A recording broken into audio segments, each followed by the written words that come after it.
So audience, still keep giving us suggestions of well-known characters from fiction. Stealing Ronald McDonald's big shoes. The world has run out of ice cream. We're going to do the dance of the headless chickens. Okay, so we've got Rocky seducing a crocodile. Okay. The people what they want! Give them what they want! Are going to play a game which is called Styles Clash. Styles Clash? Verbatim. We are going to move on to our final challenge of the show as an impression battle tournament. So, Hello, Georgie. We're going to make a lovely cake. I wish my mum was here. Have a nine shoes. Nine shoes. No shoes.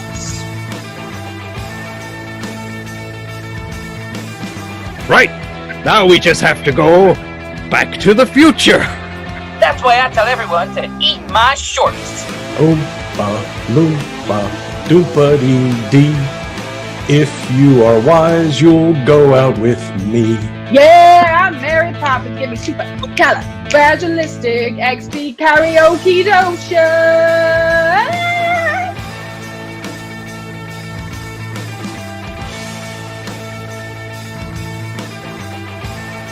The crystal of life, which will make us all be able to turn into little tiny mechanical butterflies. My God, is that possible that we always have to listen to him? I hate everything.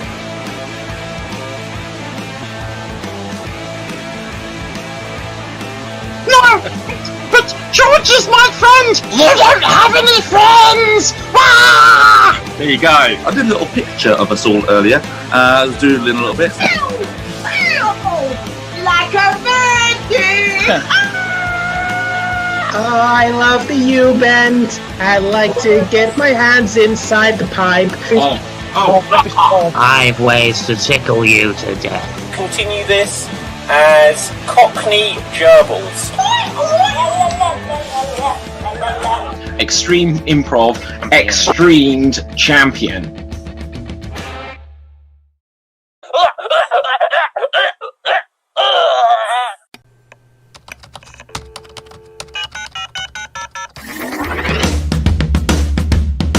Okay, and we are now going to be live. Hello, everyone.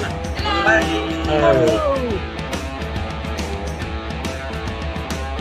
He's going for it.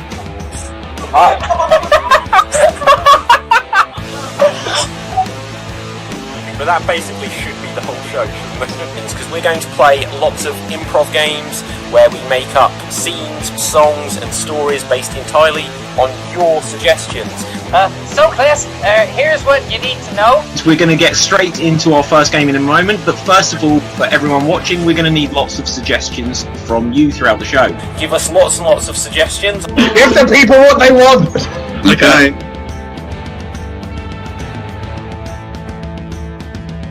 But the first suggestion we're going to need is of a crime you would like to commit. So audience, still keep giving us suggestions of well-known characters from fiction. Stealing Ronald McDonald's big shoes. The world has run out of ice cream. We're going to do the dance of the headless chickens. Okay, so we've got Rocky seducing a crocodile. Okay. The people what they want! Give them what they want! Are going to play a game which is called Styles Clash. Styles Clash? Verbatim. We are going to move on to our final challenge of the show as an impression battle tournament. So, Hello, Georgie. We're going to make a lovely cake. I wish my mum was here. Have a nine shoes. Nine shoes. No shoes. Right, now we just have to go back to the future. That's why I tell everyone to eat my shorts. Oompa loompa doopa-dee-dee. If you are wise, you'll go out with me. Yeah, I'm Mary Poppins. Give me super califragilistic XP karaoke dotion.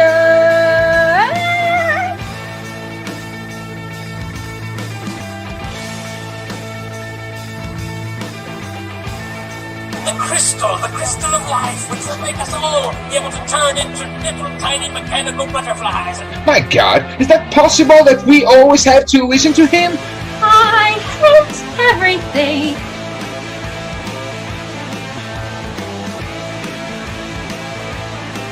No!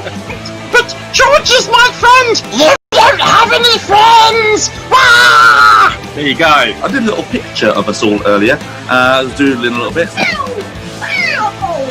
Like a virgin! Oh, I love the U-bend. I like to get my hands inside the pipe. I've ways to tickle you to death. Continue this as Cockney Gerbils. Extreme Improv XStreamed champion.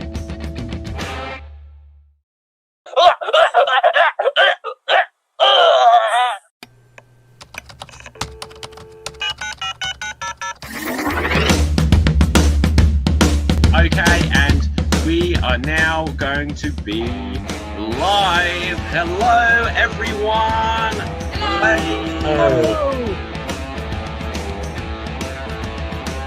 He's going for it.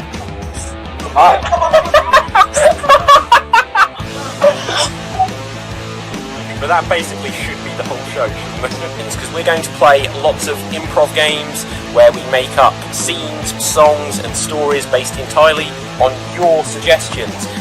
So Chris, here's what you need to know. We're going to get straight into our first game in a moment, but first of all, for everyone watching, we're going to need lots of suggestions from you throughout the show. Give us lots and lots of suggestions. Give the people what they want! Okay.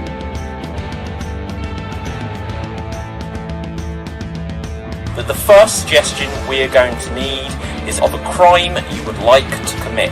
So audience, still keep giving us suggestions of well-known characters from fiction. Stealing Ronald McDonald's big shoes. The world has run out of ice cream. We're going to do the dance of the headless chickens. Okay, so we've got Rocky seducing a crocodile. Okay. The people what they want! Give them what they want! Are going to play a game which is called Styles Clash. Styles Clash? Verbatim. We are going to move on to our final challenge of the show as an impression battle tournament. So Hello, Georgie. We're going to make a lovely cake. I wish my mum was here! Have a nine shoes. Nine shoes. No shoes.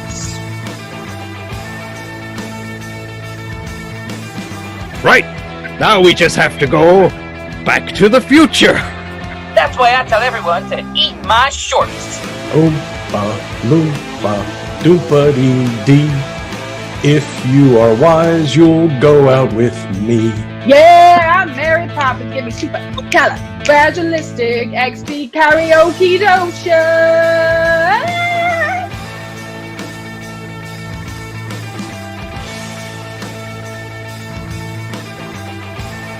The crystal of life, which will make us all be able to turn into little tiny mechanical butterflies. My God, is that possible that we always have to listen to him? I felt everything.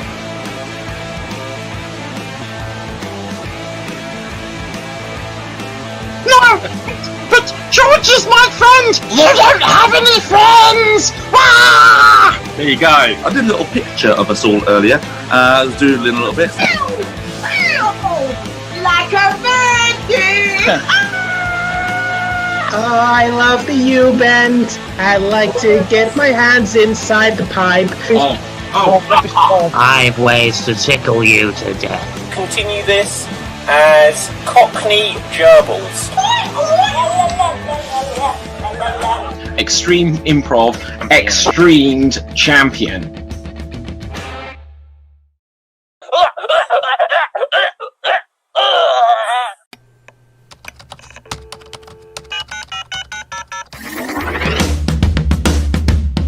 Okay, and we are now going to be live. Hello, everyone. Hello. He's going for it.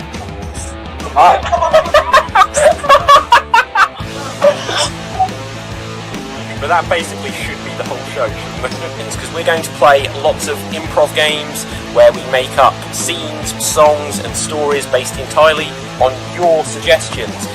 So class, here's what you need to know. We're going to get straight into our first game in a moment, but first of all, for everyone watching, we're going to need lots of suggestions from you throughout the show.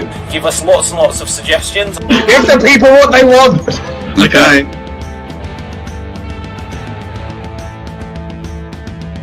But the first suggestion we're going to need is of a crime you would like to commit. So audience, still keep giving us suggestions of well-known characters from fiction.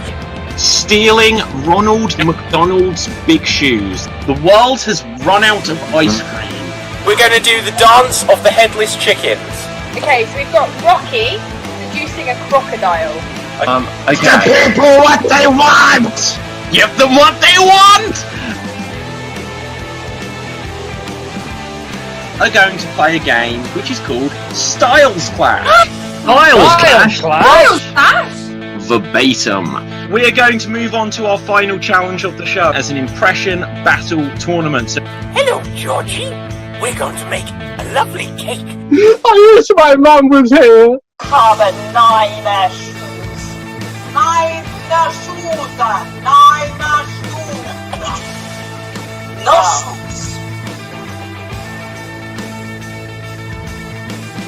Right, now we just have to go back to the future. That's why I tell everyone to eat my shorts. Oompa loompa doompa-dee-dee. If you are wise, you'll go out with me. Yeah, I'm Mary Poppins. Give me super califragilistic XP karaoke dotion.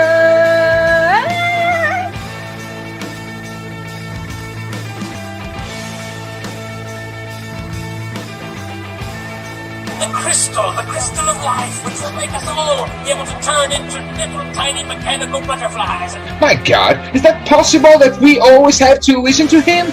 I hate everything.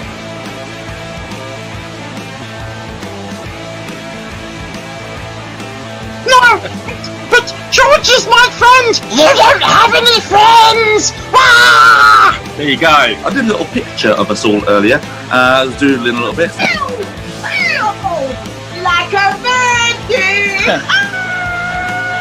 Oh, I love the U-bend. I like to get my hands inside the pipe. I've ways to tickle you to death. Continue this as Cockney Gerbils.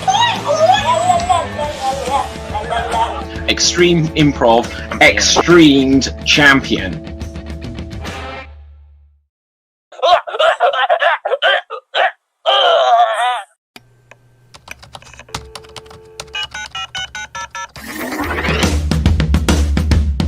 Okay, and we are now going to be live. Hello, everyone. Hello. He's going for it.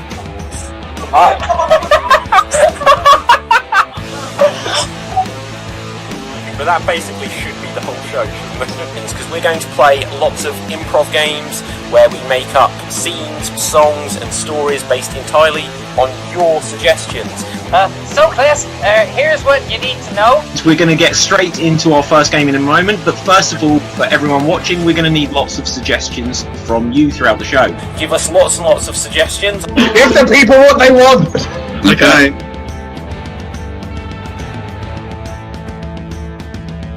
But the first suggestion we're going to need is of a crime you would like to commit. So audience, still keep giving us suggestions of well-known characters from fiction. Stealing Ronald McDonald's big shoes. The world has run out of ice cream. We're going to do the dance of the headless chickens. Okay, so we've got Rocky seducing a crocodile. Okay. The people what they want! Give them what they want! Are going to play a game which is called Styles Clash. Styles Clash? verbatim. We are going to move on to our final challenge of the show as an impression battle tournament. Hello, Georgie. We're going to make a lovely cake. I wish my mum was here. Aber nein, Shoes. Nein, Shoes. Nein, Shoes. No shoes. Right. Now we just have to go back to the future. That's why I tell everyone to eat my shorts. Oompa loompa doompa dee. If you are wise, you'll go out with me. Yeah, I'm Mary Poppins. Give me super fragilistic XP karaoke dosha.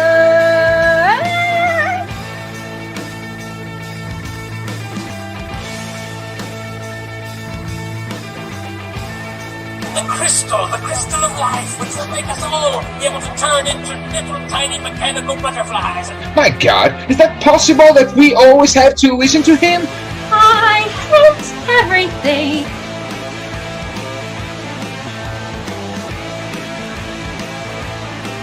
No! But George is my friend! You don't have any friends! Ah! There you go. I did a little picture of us all earlier. I was doodling a little bit. Like a virgin. Oh, I love the U-bend. I like to get my hands inside the pipe. I have ways to tickle you to death. Continue this as Cockney Gerbils. Extreme Improv XStreamed champion.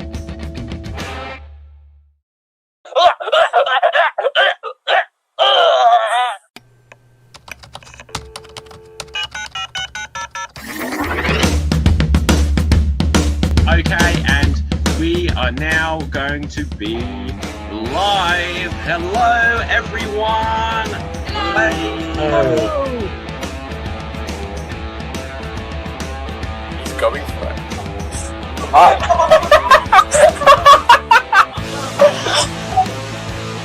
But that basically should be the whole show, shouldn't it? Because we're going to play lots of improv games where we make up scenes, songs and stories based entirely on your suggestions.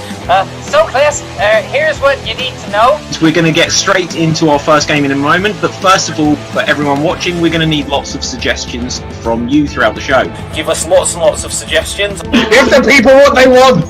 Okay.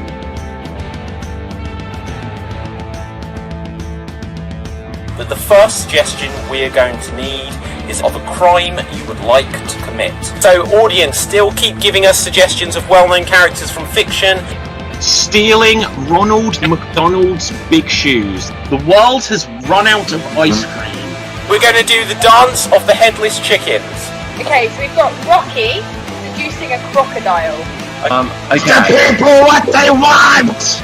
Give them what they want! Are going to play a game which is called Styles Clash. Styles Clash? Verbatim. We are going to move on to our final challenge of the show as an impression battle tournament. Hello, Georgie. We're going to make a lovely cake. I wish my mum was here. Aber nein, Shoes. Nein, Shoes. Nein, Shoes. No shoes.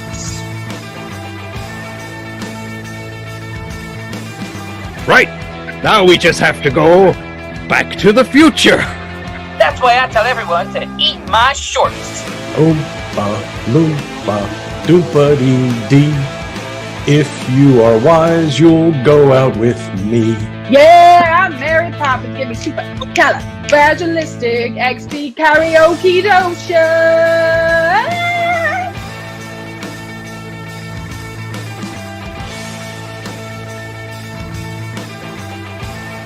The crystal of life, which will make us all be able to turn into little tiny mechanical butterflies. My God, is that possible that we always have to listen to him? I hate everything.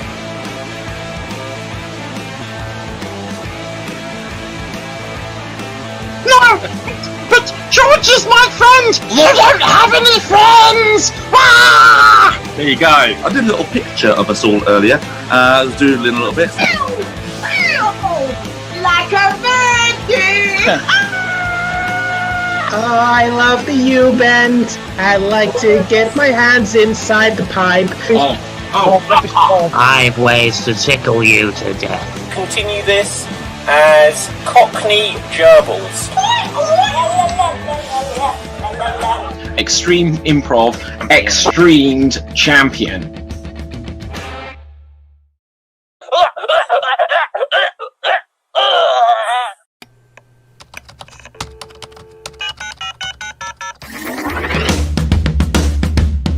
Okay, and we are now going to be live. Hello, everyone. Hello.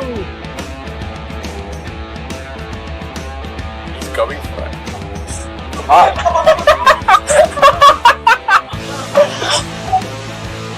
But that basically should be the whole show, shouldn't it? Because we're going to play lots of improv games where we make up scenes, songs and stories based entirely on your suggestions. So class, here's what you need to know. We're going to get straight into our first game in a moment, but first of all, for everyone watching, we're going to need lots of suggestions from you throughout the show. Give us lots and lots of suggestions. Give the people what they want! Okay.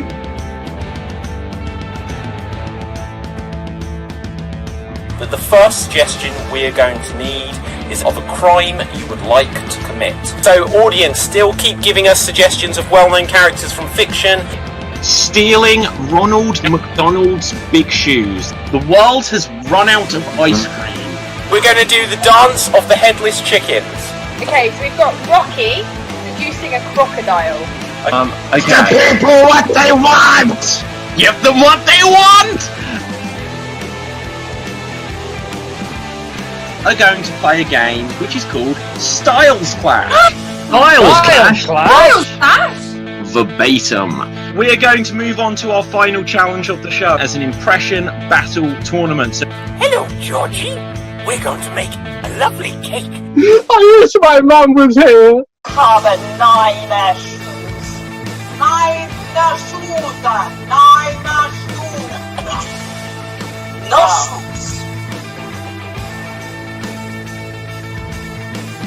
Right, now we just have to go back to the future. That's why I tell everyone to eat my shorts. Oompa loompa doompa dee. If you are wise, you'll go out with me.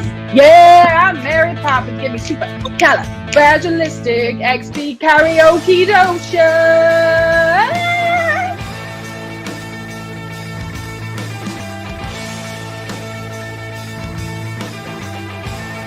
The crystal of life, which will make us all able to turn into little tiny mechanical butterflies. My God, is that possible that we always have to listen to him? I hate everything.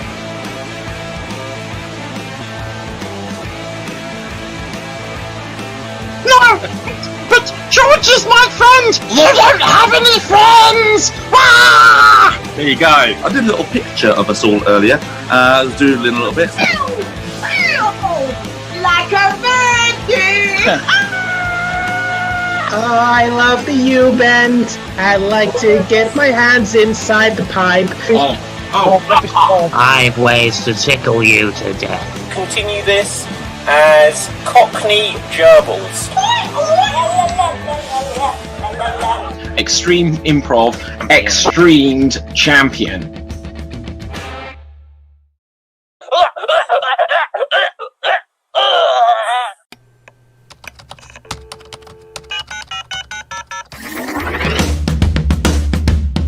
Okay, and we are now going to be live. Hello, everyone.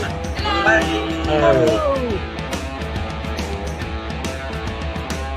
He's going for it.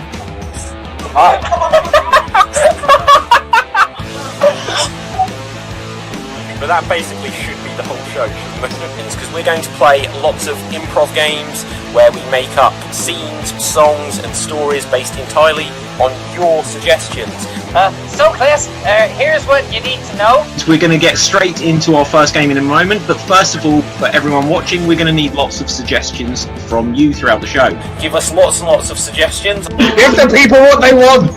Okay.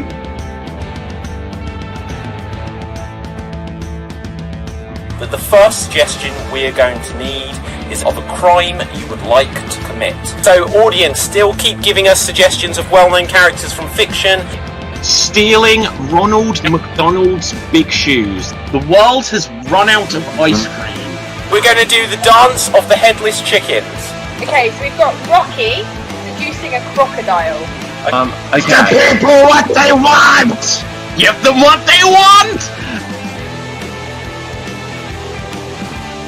Are going to play a game which is called Styles Clash. Styles Clash. Verbatim. We are going to move on to our final challenge of the show as an impression battle tournament. So Hello, Georgie. We're going to make a lovely cake. I wish my mum was here. Carbon 9 shoes. 9 shoes. 9 shoes.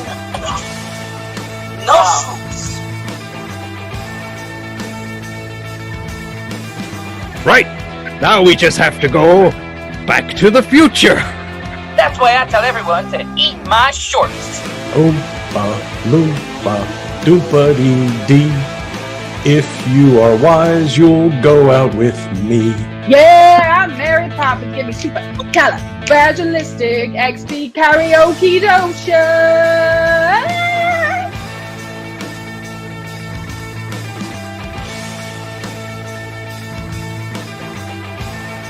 The crystal of life, which will make us all be able to turn into little tiny mechanical butterflies. My God, is that possible that we always have to listen to him?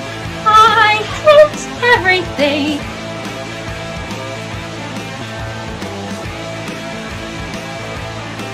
No! But George is my friend! You don't have any friends! Ah! there you go. I did a little picture of us all earlier. I was doodling a little bit.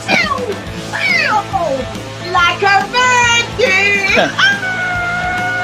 Oh, I love the U-bend. I like to get my hands inside the pipe.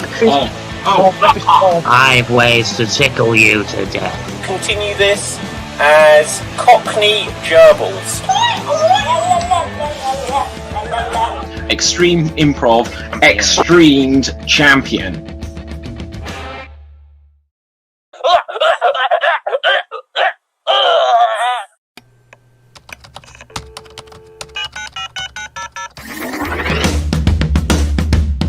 Okay, and we are now going to be live. Hello, everyone.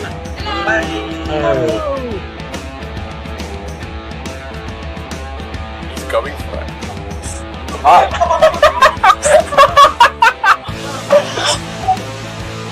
But that basically should be the whole show, shouldn't it? Because we're going to play lots of improv games where we make up scenes, songs and stories based entirely on your suggestions. So Chris, here's what you need to know. We're going to get straight into our first game in a moment, but first of all, for everyone watching, we're going to need lots of suggestions from you throughout the show. Give us lots and lots of suggestions. Give the people what they want. Okay.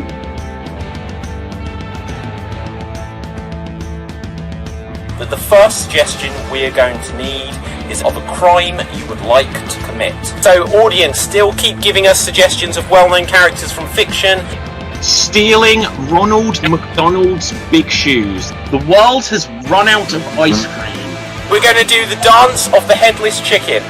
Okay, so we've got Rocky seducing a crocodile. Okay. The people what they want! Give them what they want! Are going to play a game which is called Styles Clash. Styles Clash. Verbatim. We are going to move on to our final challenge of the show as an impression battle tournament. So Hello, Georgie. We're going to make a lovely cake. I wish my mum was here. Carbon 9 shoes. 9 shoes. 9 shoes. No shoes.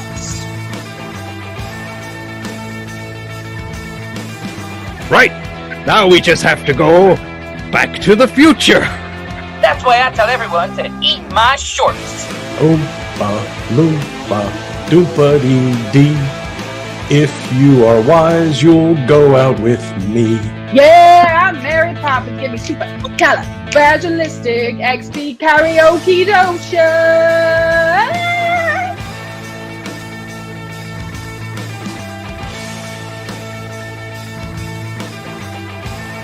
The crystal of life, which will make us all be able to turn into little tiny mechanical butterflies. My God, is that possible that we always have to listen to him? I hate everything.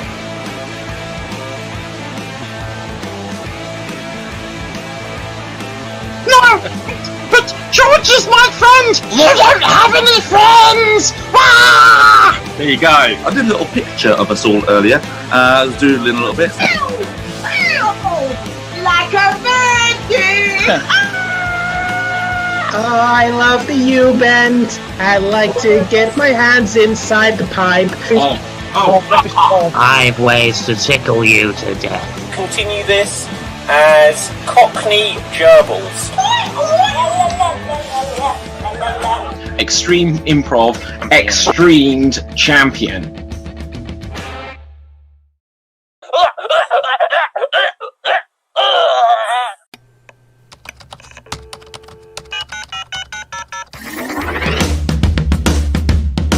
Okay, and we are now going to be live. Hello, everyone.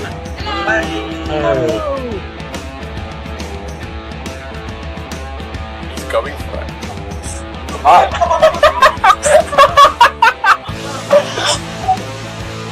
But that basically should be the whole show, shouldn't it? Because we're going to play lots of improv games where we make up scenes, songs and stories based entirely on your suggestions. So Chris, here's what you need to know. We're going to get straight into our first game in a moment, but first of all, for everyone watching, we're going to need lots of suggestions from you throughout the show. Give us lots and lots of suggestions. Give the people what they want. Okay.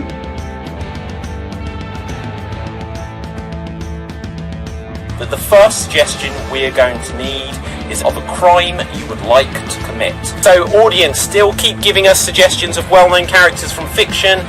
Stealing Ronald McDonald's big shoes. The world has run out of ice cream. We're going to do the dance of the headless chickens.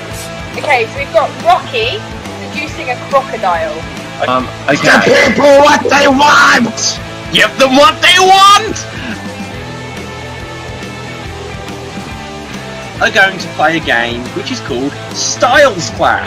Styles Clash? Verbatim. We are going to move on to our final challenge of the show as an impression battle tournament. So Hello, Georgie. We're going to make a lovely cake. I wish my mum was here. Carbon 9 shoes. 9 shoes. 9 shoes. No shoes.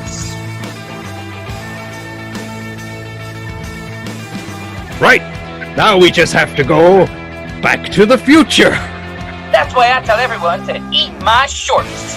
Oompa loompa doompa-dee-dee. If you are wise, you'll go out with me.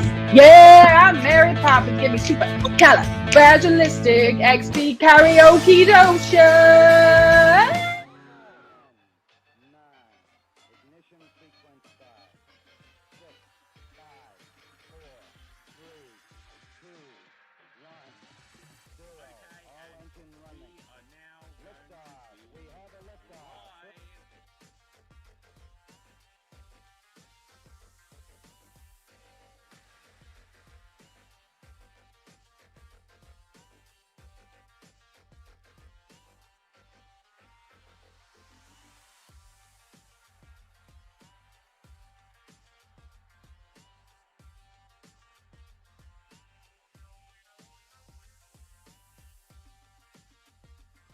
And hello everyone, hello, we are now live, and we are streaming.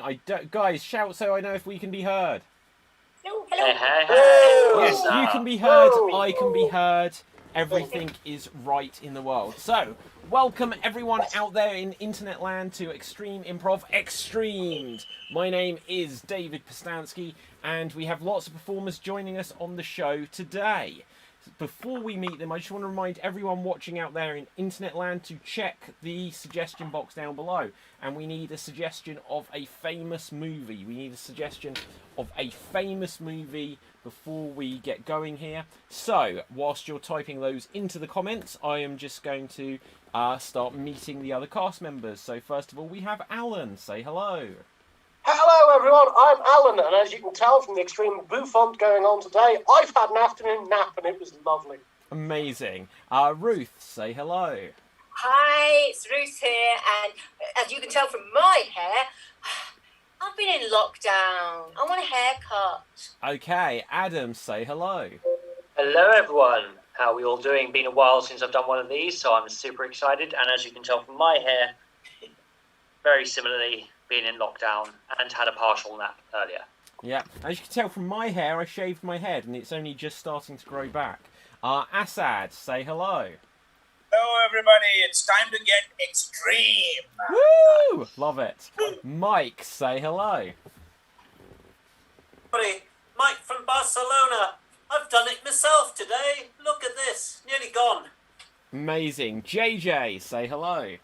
Hi, I've got a hat on. Nice. Excellent. Joel, say hello to the people.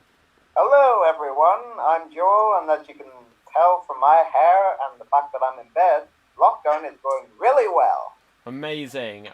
Ramin, say hello. Hello, this is Rami from Mumbai. I just finished my workout and I still am on a lot of caffeine, so I might stutter. And Naveen, say hello. Hello out there. What's a haircut? I don't know. I'm not quite sure anymore. Love it. Yeah, I think I may have had my last one. But, okay, we are going to get on with our first game. And our first game is what is known as Verbatim. We're going to play 1 or 2 rounds of Verbatim at least. And I asked the audience for a suggestion of a famous movie. And we've got lots of suggestions come through. Okay. Erica says Peter's Friends, and then she puts in brackets, very famous film. Have any of us heard of Peter's Friends? Yeah. No. Oh. Is it? I think it's Stephen Fry, isn't it? I don't know. Yeah, that's right. I just assumed it was some sort of porn. But okay. Early, well, they're not all. Early 80s, if I'm memory's right, 83, 84 maybe. Something like that, yeah. Stephen Fry, Hugh Laurie, Yep. Emma Thompson, Kenneth Branagh, Tony Okay, There was well, nothing to do with anyone called Peter. Yeah, so Erica, we thank you for that suggestion. We're going to place it on the back burner, but we're going to keep it there for when it may be relevant sometime in the next 30 or 40 years. So, we've also got Smokey and the Bandit. We're going for some classics here. Jumanji, the first one with Dwayne Johnson. First one. Which was actually the second one, No, it's not the first one, Dwayne Johnson. No, but the first one with Dwayne Johnson, because there have now been 3. Which was the second one. Yeah, so Jumanji which is 2. the second one. Okay, so let's have a look. I think we're going to go for Jumanji here. So I will ask Asad. In this game of Verbatim, you're going to start us off. You're going to have 30 seconds to perform a dramatic monologue as if you are a character from Jumanji in the universe of Jumanji. And let's put you onto spotlight view. And here you go. It's been 30 years I've been stuck in this game. I just want to get out. I'm frustrated. I just don't know what to do anymore. I have lost contact with my wife, with my kids. I don't have any life anymore. I just want to get out of here. Oh my God, I hate this game so much. And the only thing that I want to tell everyone, do not play this game ever in your lives, ever. Consider this as a warning coming from a person who has experienced, who has seen it all the monsters, And well done. I'm worried that people have just tuned in and they just see, do not play this game ever. Never play this game. So, thank you very much, Asad. Next up, we are going to come to Adam. Adam, you are going to have 30 seconds to recreate Asad's original monologue as precisely as you can. And here you go. Oh my God, you do not want to play this game I've not seen my wife. I've not seen my kids in so long. You don't want to play this game. Just want to make it clear. Don't want to play this game ever. I have not seen anyone in a long time. A very long time. I'm stuck in this game world thing. I have not seen anyone in a long time. A very long time. A really long time. A long, long time. And that is 30 seconds. Well done, well done. Okay, so next up, let's come to Ramin. Ramin, you will now have 30 seconds to recreate Adam's recreation of Assad's original monologue. So let's put you onto Spotlight View, and here you go. I've been stuck in this game for a really long time. A really, really long time. I don't know what's up with my kids and my wife, and this is a mess, this place. I suggest everyone that you don't want to play this game. You never ever want to be here. Okay, this is a mess. I've been stuck here for a really long time. A really, really, really long time. A really, really, really long time. A really long time. Damn, I don't know who I'm talking to right now. And that is 30 seconds. Well done, well done. So, our audience out there, in a moment we are going to go back to Assad, who will have 30 seconds to recreate Ramin's recreation of Adam's recreation of his own original monologue. So for clarity, he is not recreating himself or Adam, he's just recreating Ramin. So, once Assad has done this final recreation in this round, audience, it will be over to you to please vote on who you felt did the best recreation of what came before. Wait until you've seen Assad's recreation just now. But Assad, I'm going to take it over to you, and here you go. It's been 30 years. I've been stuck in this game. I just don't know what to do with my life anymore. I don't know where my wife is. I don't know where my kids are. I just don't know. It's been a really long time. It's been a really long time. It has been a really long time. How long has that been? It's been a really long time. Please do not play this game ever in your lives. Because it's been a very long time. Really long time. And thank you very much, and well done there, Assad. Excellent stuff. So, audience, it is now over to you. It is up to you to vote. Who do you think did the best recreation of what came before? If you felt it was Assad just now, put Assad. If you felt it was Ramin just before, put Ramin. And if you felt it was Adam before that, put Adam. Whilst we're waiting for the votes to come through from the audience, let's find out what our fellow performers thought, starting with JJ. Who do you vote for there? I think all did a good job, actually. It was very, all added something. But for me, I think Ramin had the most accurate and also the funniest version. Okay, Ruth, how would you vote it? Oh yeah, I'm going for Ramin as well. Though I think extra bonus points for just it being a really long time. No, a really long time. Yeah, whatever. Okay, Joel, what would you reckon? Yeah, I have to agree with what everyone else has been saying about it being a really, really long time. I think that just pushes it over the edge for me. Okay, and Naveen, how would you vote this one? Well, you took a really long time to ask me, but I think the way Ramin's jadedness about having to spend such a long time in the game came through. He was just tired of having to wait for such a long time. That got it.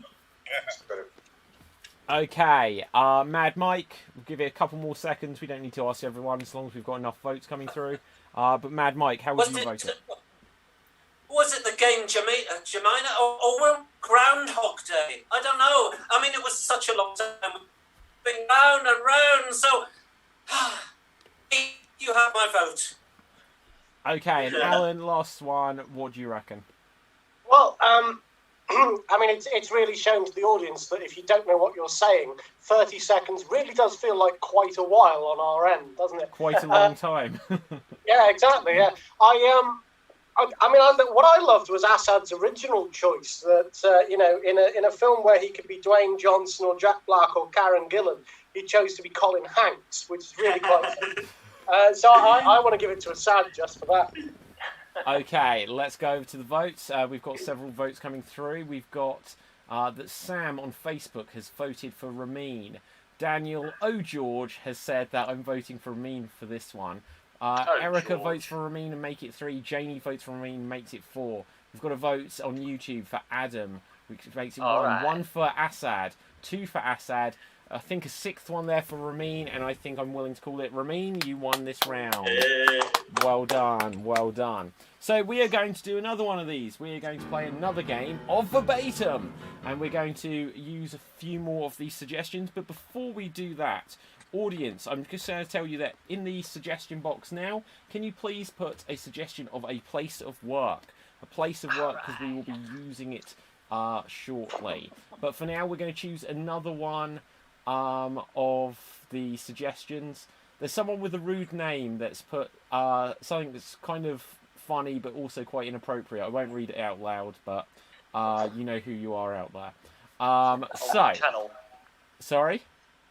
Don't worry, We're not going to look for them. We're not going to look for them. Right. Okay. So the film chosen is Jurassic Park, as suggested by Andrew Whittington. Has suggested Jurassic Park. So starting us off on this one, I think we are going to have Mad Mike. Mad Mike, you are going to start us off. You're going to do a 30-second dramatic monologue set as if it is in Jurassic Park. Let's spotlight your video. And here you, go. Oh my God! Look at the size of it! To think it came from a flea, which was drawing blood and got itself stuck. Oh, look! Oh, it's coming down! God, I've never seen anything like it! Run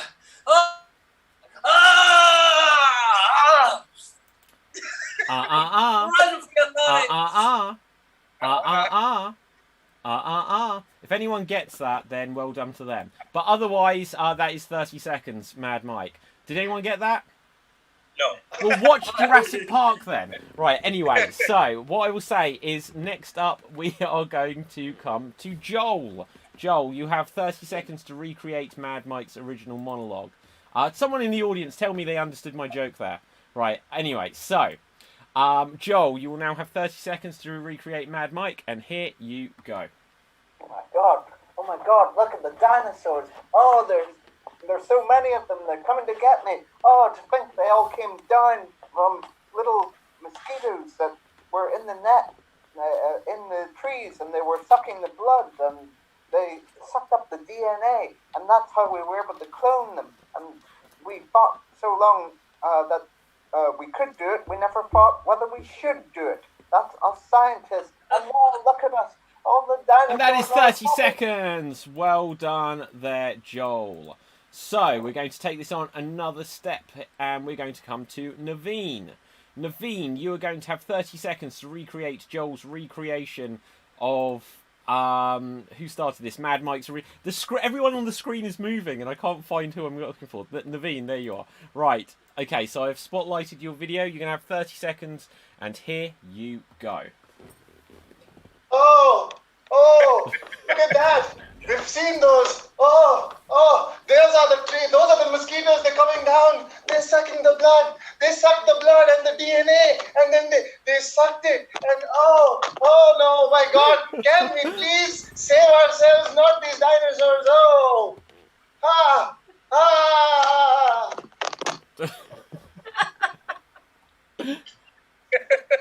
And that's 30 seconds. Well done there. Well done. Thank you very much. So, okay, Mad Mike, you're now going to have 30 seconds to recreate that motion sickness inducing monologue by Naveen that recreated Joel, that recreated yourself. So I'm going to put you onto Spotlight View, Mad Mike, and here you go. Oh, look at that! Look at those! Like it's the blood! Oh, can we play ourselves? The size of them! The mosquitoes! Oh,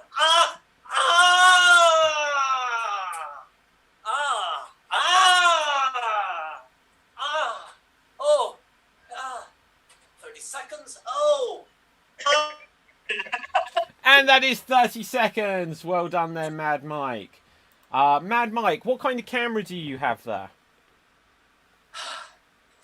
I do have a Mac, but Well, if you're not willing to shake the Mac around, well, that's all I can say. Right, so, audience, let's find out who you felt did the best recreation of what came before. It is once again voting time. So if you felt that the best recreation came from Mad Mike just now, vote Mad Mike. If you felt it was Naveen before, put Naveen. And if you felt it was Joel, put Joel. Whilst we wait for these this audience to vote, let's find out first of all, JJ, who would you vote for? Well, I'm not sure that Mike and Joel saw the same film at all. That was a struggle. Naveen gets the vote for me. It was a very good performance. Good use of camera work, which is exactly like Jurassic Park 2. They moved the camera around quite a lot when the dinosaur wasn't here. And very entertaining. So Naveen gets it for me. Okay, Alan, how would you vote? It's got to go to Naveen for sheer commitment. Not least for being...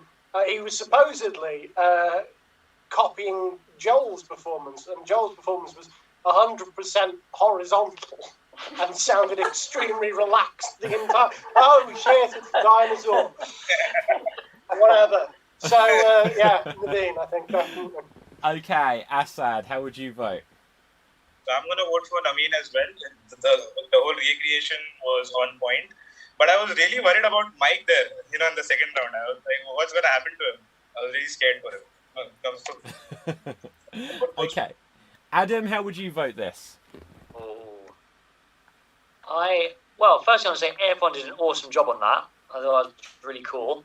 But I think Naveen gets my vote again. I think he did an awesome job, really committed. I loved it. It was really good. Okay. Ramin, how would you vote this one?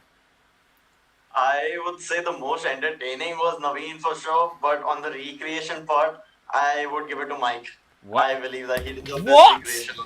That's non-conformist. Right, okay. Michael, the last Mike.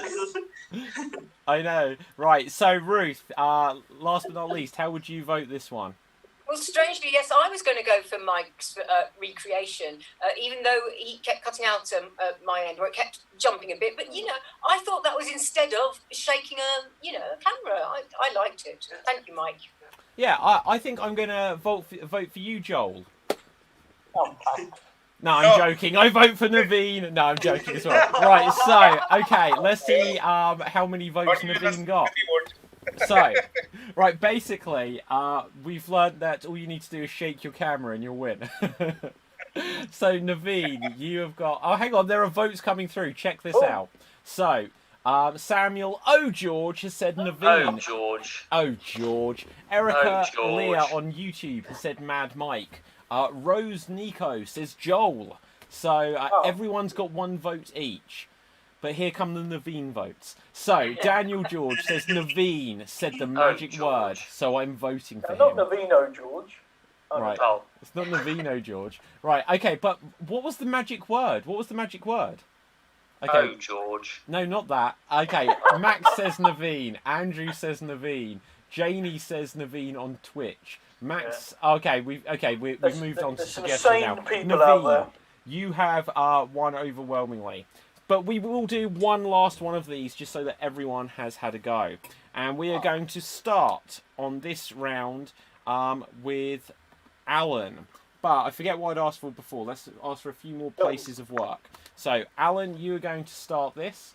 And so, let's have a look here.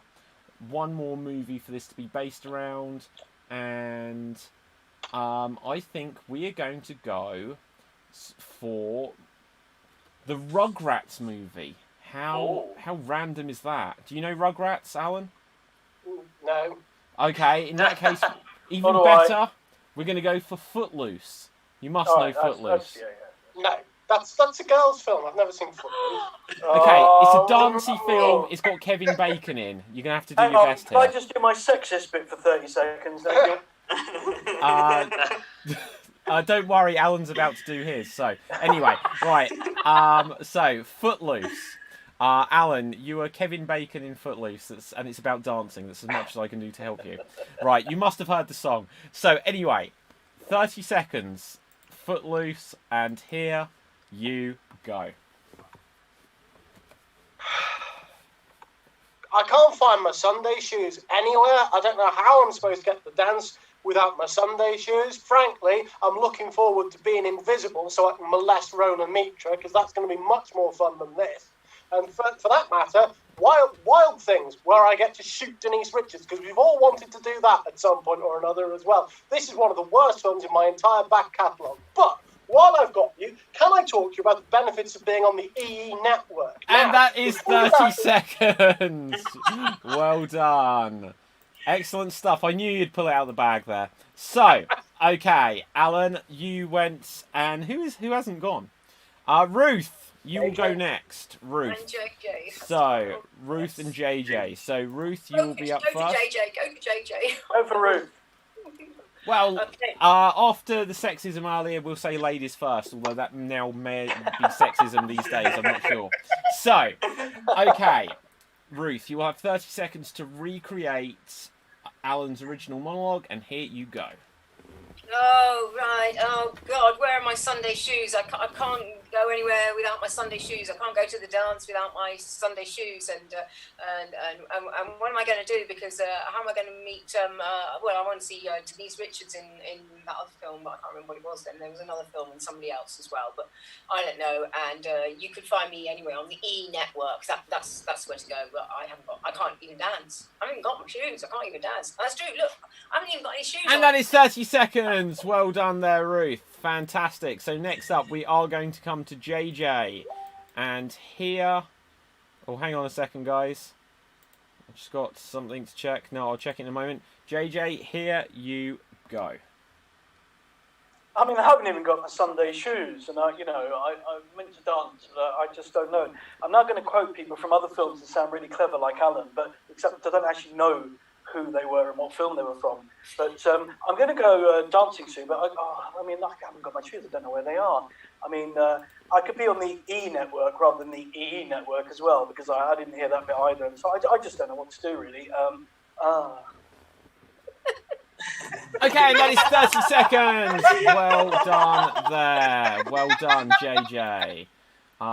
Well done. So, next up, we are going to come back to Alan. Alan, you will have 30 seconds to recreate JJ's recreation of Ruth's recreation of your original monologue. And audience, get ready to vote after Alan has done his. And here you go. Oh, well, I mean, I can't even find my shoes or anything, so I can't dance, which means I don't know what I'm doing. And I'm thinking maybe, I don't know, perhaps I'll reference some other films, but I don't know any other films I've been in, but I thought I might try that so that I sound clever, like what I am. And then, I don't know, maybe I'm on the E network or maybe I'm on the EE network. I can't concentrate in here because it's so cold. It's only 6 degrees. I don't know. Oh, God, help me. I've got no idea what I'm doing. Can anyone take me to the dance? I don't know. Gee. And that is 30 seconds. Well done there, Alan. Excellent stuff.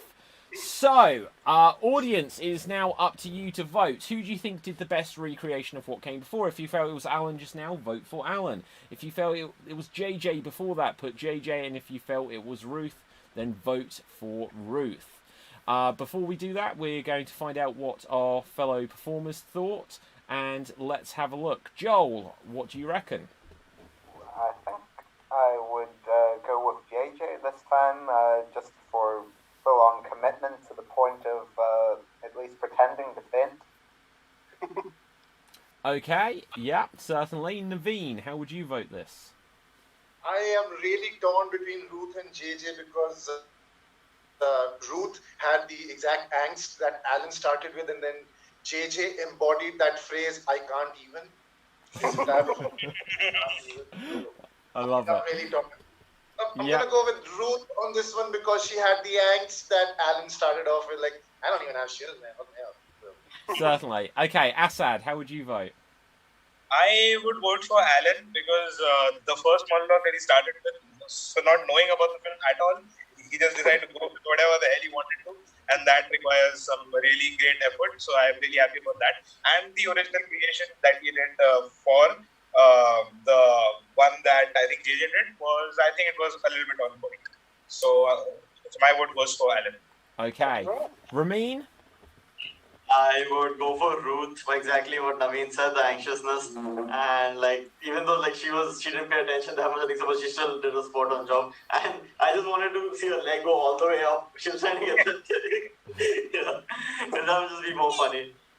Okay, Mad Mike. Oh, what a tiebreaker between, for me, Ruth and JJ. They're both wonderful in their crazy ways, but JJ. Okay, and lastly, Adam, how would you vote this one? I'm going to go. Yes. I'm going to go with Ruth, I believe, because I thought Ruth was a really good performance. It was really funny, and I really enjoyed it. Okay, we've got some votes coming from the audience. Let's have a scroll back and see what we've got. First, we've got input from Tony Slattery, famous Whose Lines It Anyway performer, has commented. I was told that he's commented, and true enough, he has. He's put a... Hi, Tony. Hello, Tony. So, Tony Slattery, he put a... I'm going to have to try and break this down. He's put a colon, followed by YT, which might stand for YouTube, and then another colon. So, interpret that as you will, but to me, it almost looks like an insect with legs at the side. That's all I can really comment on that one. Daniel O'George has said the magic word... O'George has said the magic word was a throwback to when you said, Oh, okay, that's the magic word. Okay, you do get it, Jurassic Park. Well done, thank you. Okay, also on that, someone else said they got that earlier. So let's just see. Andrew Whittington on Facebook said, I got the joke, David. Nicely done. I'll explain it later. But anyway, so let's have a look what we've got. Rose says, nice one, Ruth. So that's a vote for Ruth. She says, Ruth won that one. Janie says, Alan wins. That's one apiece. Daniel O'George says, giving my vote to JJ this time. So that's 1 to Alan, 1 to Ruth, 1 to JJ. Andrew Whittington says JJ. Samuel O'George says Ruth was the only one not displaying an abundance of testosterone and male bravado, so she gets my vote. Oh. So look at that. Ruth... It's Kevin Bacon! Exactly, there should be no testosterone there. Right, Erica says Alan gets my vote, so that's 2 to Alan. That is 2 to Ruth. That is 2 to JJ. This is all very close. Max says Ruth. So is that it? Any more votes, audience? Ruth is in the lead. Ruth is in the lead. Tony Slattery has commented again. He says wash hands. Okay, we will do, Tony. Tony, do you vote? If you're watching, seriously, if you're watching, I'm Dave's sister, Ruth. Oh, forget it. She's not my sister. She's not my sister, Tony. Don't believe her. My brother, David Curtis. Okay, so anyway, I can now announce that Ruth, you won. Well done. Oh, well done, Ruth. Ruth, who is not my sister. So we are going to move on to our next game. And for this, I'd ask the audience to give suggestions of places of work. And for this, we are going to move on to a traditional alphabet scene. We're going to have a traditional alphabet scene, which is going to be contested between Ramin and Joel. Ramin and Joel. Let's find a place of work. The place of work for you guys is going to be a theme park. So if everyone else can kill their cameras, just Ramin and Joel will be doing this one. If everyone else knocks their cameras out. Adam. Oh, there he goes. The panic on your face there, Adam. So, I'm going to choose the most recent first letter, which was an actual semicolon from Tony Slattery again. But then it says wash hands, so you'll start at the letter W and go all the way through the alphabet until you get back to the letter W. And this is a scene set at a theme park. Here you go. World's biggest roller coaster. I've always wanted to ride this. Extra large roller coasters. Now this is my dream. Yes, I love the extra large roller coasters. They say it gives you the best rush of your life. Zach, I think we should go there right away. Absolutely, James. Let's get to it right now. Me first. Boy, will it be an issue? I just ate. Could be a problem if other people don't like being thrown up on. Darn. Do you think I can hold it in? Is it possible? Eventually it is going to come out, but honestly, James, I think that's just going to make it even more exciting. Fine, let's just get on it. I'll take the risk. Good. I hope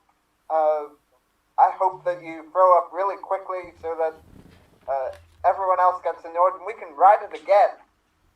Hold my hand, will you, please? I kind of get too excited sometimes. I thought you'd never ask. Jeez, this is gonna be the best. Keep it up, and soon we can take over the theme park and make the roller coaster even bigger. Let's go, it's our turn. Maybe it's not such a good idea. Now that I'm actually here, I'm feeling really nervous. No. This is the right time. We are here, we're already in our seats. It's clicked in, there's no getting out now. Oh my god! I don't want to be here! Let me out! Pussy, stop screaming! I'm getting more nervous. Quick! Let's jump out! Running away, there is no way running away. Oh my god, I'm feeling something starting in my chest. Stop it! I don't like the idea of being vomited on anymore! Touch me, otherwise I'm gonna start puking if you're not gonna hold my hand. Under my arm. Just grab under my arm. It'll make you feel better. Vomit!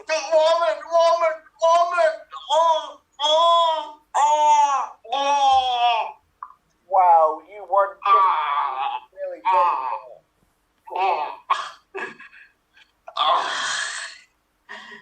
Extra long lines aren't good for me. Sorry, people.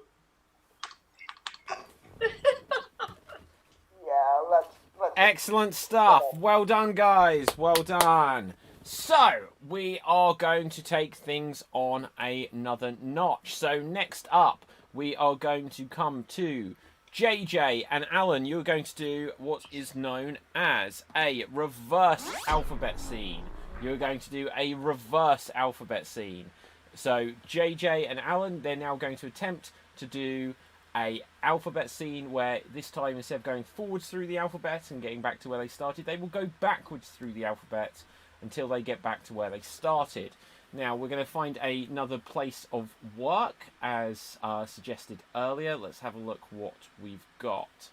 So we've got the suggestion of horse stables. This will be a scene set at horse stables, and as suggested by Julie Purnell on Facebook, you're going to start at the letter B, and you will go backwards through the alphabet until you get back to the letter B. So, horse stables, and here you go. It's a bit cold today. Agreed. It's absolutely parky here. The manure's frozen solid. Zoots! I thought when I got up this morning, what kind of day have we got ahead of us? You weren't expecting it to be quite this freezing, were you? It's that bloody Cocytus down here. Extremely cold is what I thought. Well, you were absolutely right. As you know, it's so cold it could freeze the balls off a brass stallion. Voting day today as well. We need to go out and vote. Unbelievably, there's actually a candidate I want to vote for this time, so I don't want to miss it. You're quite right. Tory wanker, is he? Says you. The fucking Jeremy Corbyn all the way, you, mate. How did you get on? Revolutionary socialist, mate. Revolutionary socialist. Quite a pity for the rest of us that revolutionary socialism was literally never going to get in Britain then, isn't it? People's Liberation Front. That's what it used to be. Oh, those were the days. Oh, God, not another of your boring war stories about the time your anarchists liberated Barcelona from Franco's fascists or something. National Socialism? Nah, wasn't all it was cracked up to be. Franco had the right idea. My God, you've just gone from revolutionary socialism to fascism in the space of 6 letters of the alphabet. Limp. I'm just limp. I go all ways. Koalas are limp. You, my friend, are floppy. Do you know that I'm also... I did not know that. So are you busy sending yourself anti-Semitic abuse over the whole Jeremy Corbyn situation? Hazan, Sephardi Jewish. Come on, work it out, son. God, I'd never thought of that. For God's sake, is no one intelligent around here? Exceptionally, this is a manual labouring job where nobody is bright at all. There's usually 1 or 2 outliers. Now, are we going to do anything about these effing horses? Oh, all right. Come on then, let's take them out for a walk. Christ, I wish Tony Slattery was here. Be Jesus, Tony Slattery. He's Irish, by the way, of descent. I saw him last year in Edinburgh. Lovely guy. And there we go. Well done. So, thank you so much. Audience, there is one thing, and performers, I do need to apologise. As I was trying to do something for the stream, I accidentally completely cut you off for all of like 1.5 seconds, but I cut you off. And so suddenly it just came up with a woman screaming as it does on the intro credits during the middle of your screen, your scene. So I do apologise if you wondered what happened there. It's all right. Stables are usually full of overexcited women anyway, so... Oh, here he goes again. Okay, so, but one thing that has meant is that it did mean that the chat window at the side of the screen has refreshed. So I've still got all of your comments, audience, but if you feel that I may have missed something, just put it again. Okay, we are going to do another one of these. So, Tony Slattery is becoming unofficial star of tonight's show because he's put another comment. He says, "I'm enjoying you all. Thought the hand thing meant applause."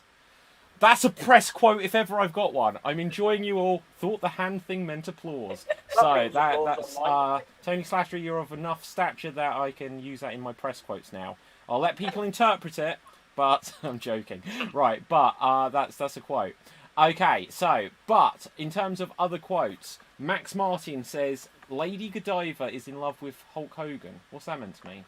Oh no, this is for the next game. Sorry, I'm going to come on to a different game first. I'm going to come on to a different game.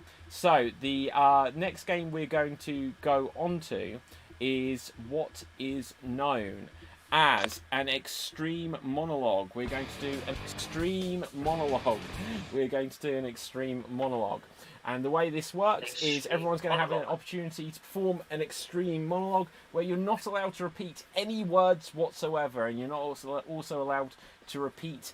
no, not to repeat, I'm repeating myself. You're also not allowed to hesitate, which we deem as an extended pause or saying non-words such as or If you break either of these 2 rules, either repetition or hesitation, then you will be eliminated. Your monologue will be over. Who is able to do the longest monologue will win. I'm going to stop rambling in a second. So, we're going to start this off with Mad Mike. Mad Mike, I'm going to come to you first and just get myself off the screen. Let's find a character for you as suggested by the audience. Audience, continue to suggest characters from fictional people from history, plus their secrets. And let's see who we've got for you. We have got... You are Bruce the Shark. I assume that is Bruce the Shark from Finding Nemo. Yeah. And you cannot swim. You are Bruce the Shark and you cannot swim. You're not allowed to repeat any words. You're not allowed to hesitate. And here you go. The trouble... Oh. You have no... Hesitate. I tell... Yeah, repetition of lag. Okay, that was excellent. Excellent stuff there. Excellent stuff.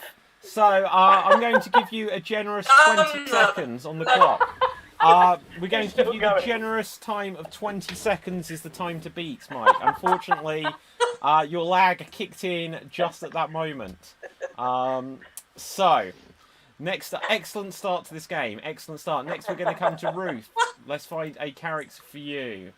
Let's see. You are going to be Edward Scissorhands. Edward Scissorhands is really an undertaker. Edward Scissorhands is really an undertaker, and here you go.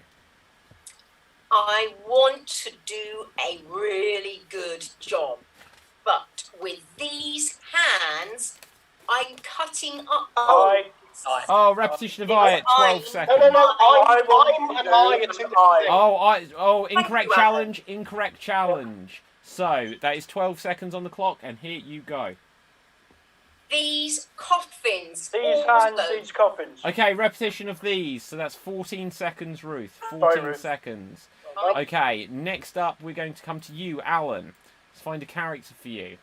You are going to be Lady Godiva. You were in love with Hulk Hogan. You were Lady Godiva. You were in love with Hulk Hogan, and here you go. Galloping recklessly in my birthday suit through the cobbled streets of Coventry, spying as one does, a gentleman with the physique of a Greek god, Mr. Hulk Hogan, hand cupped to his ear, screaming, "Brother!" tearing his yellow t-shirt. His, repetition of his, 28 seconds, hands cupped to his ear. 28 seconds. Right. Well done. Okay, next up, I'm going to come to JJ. Let's spotlight your video. Let's find out who you are. You are Maggie Thatcher. Your secret is that she had an affair with Hitler. Oh my God, this one's intense. Okay. Right, Maggie Thatcher secretly had an affair with Hitler, suggested by Julie Purnell. And here you go. One doesn't like to talk about it, but important as it was, Hitler... repetition of it. It. Repetition of it. Talk about it, important as it get into the character. I had a brilliant story coming up. I'm ever sorry, JJ. This is one of the unfortunate things about improv. You know. Okay, so, Joel, we're going to come to you next. Let's find who you are. Can I just interrupt, by the way? We've just had a phone call from Tony Slattery confirming that it really is him. So you can use that quote. Actually, okay, Tony, give us another quote. I didn't quite understand the thing about applause. Give us a quote. So let's check what it was. I'm enjoying you all. I can definitely use that bit. I do appreciate this. I was joking, but damn it, Tony, if you say I can use it, I'm going to use it. I'm enjoying you all. Thought the hand thing meant applause. Ask him what the hand thing meant. I didn't understand that bit. Does he mean that thing? Oh, yeah, it could have been. Like it. So, anyway, where were we? Who's next? Joel. So, let's have a look. You are Sheldon Cooper from The Big Bang Theory.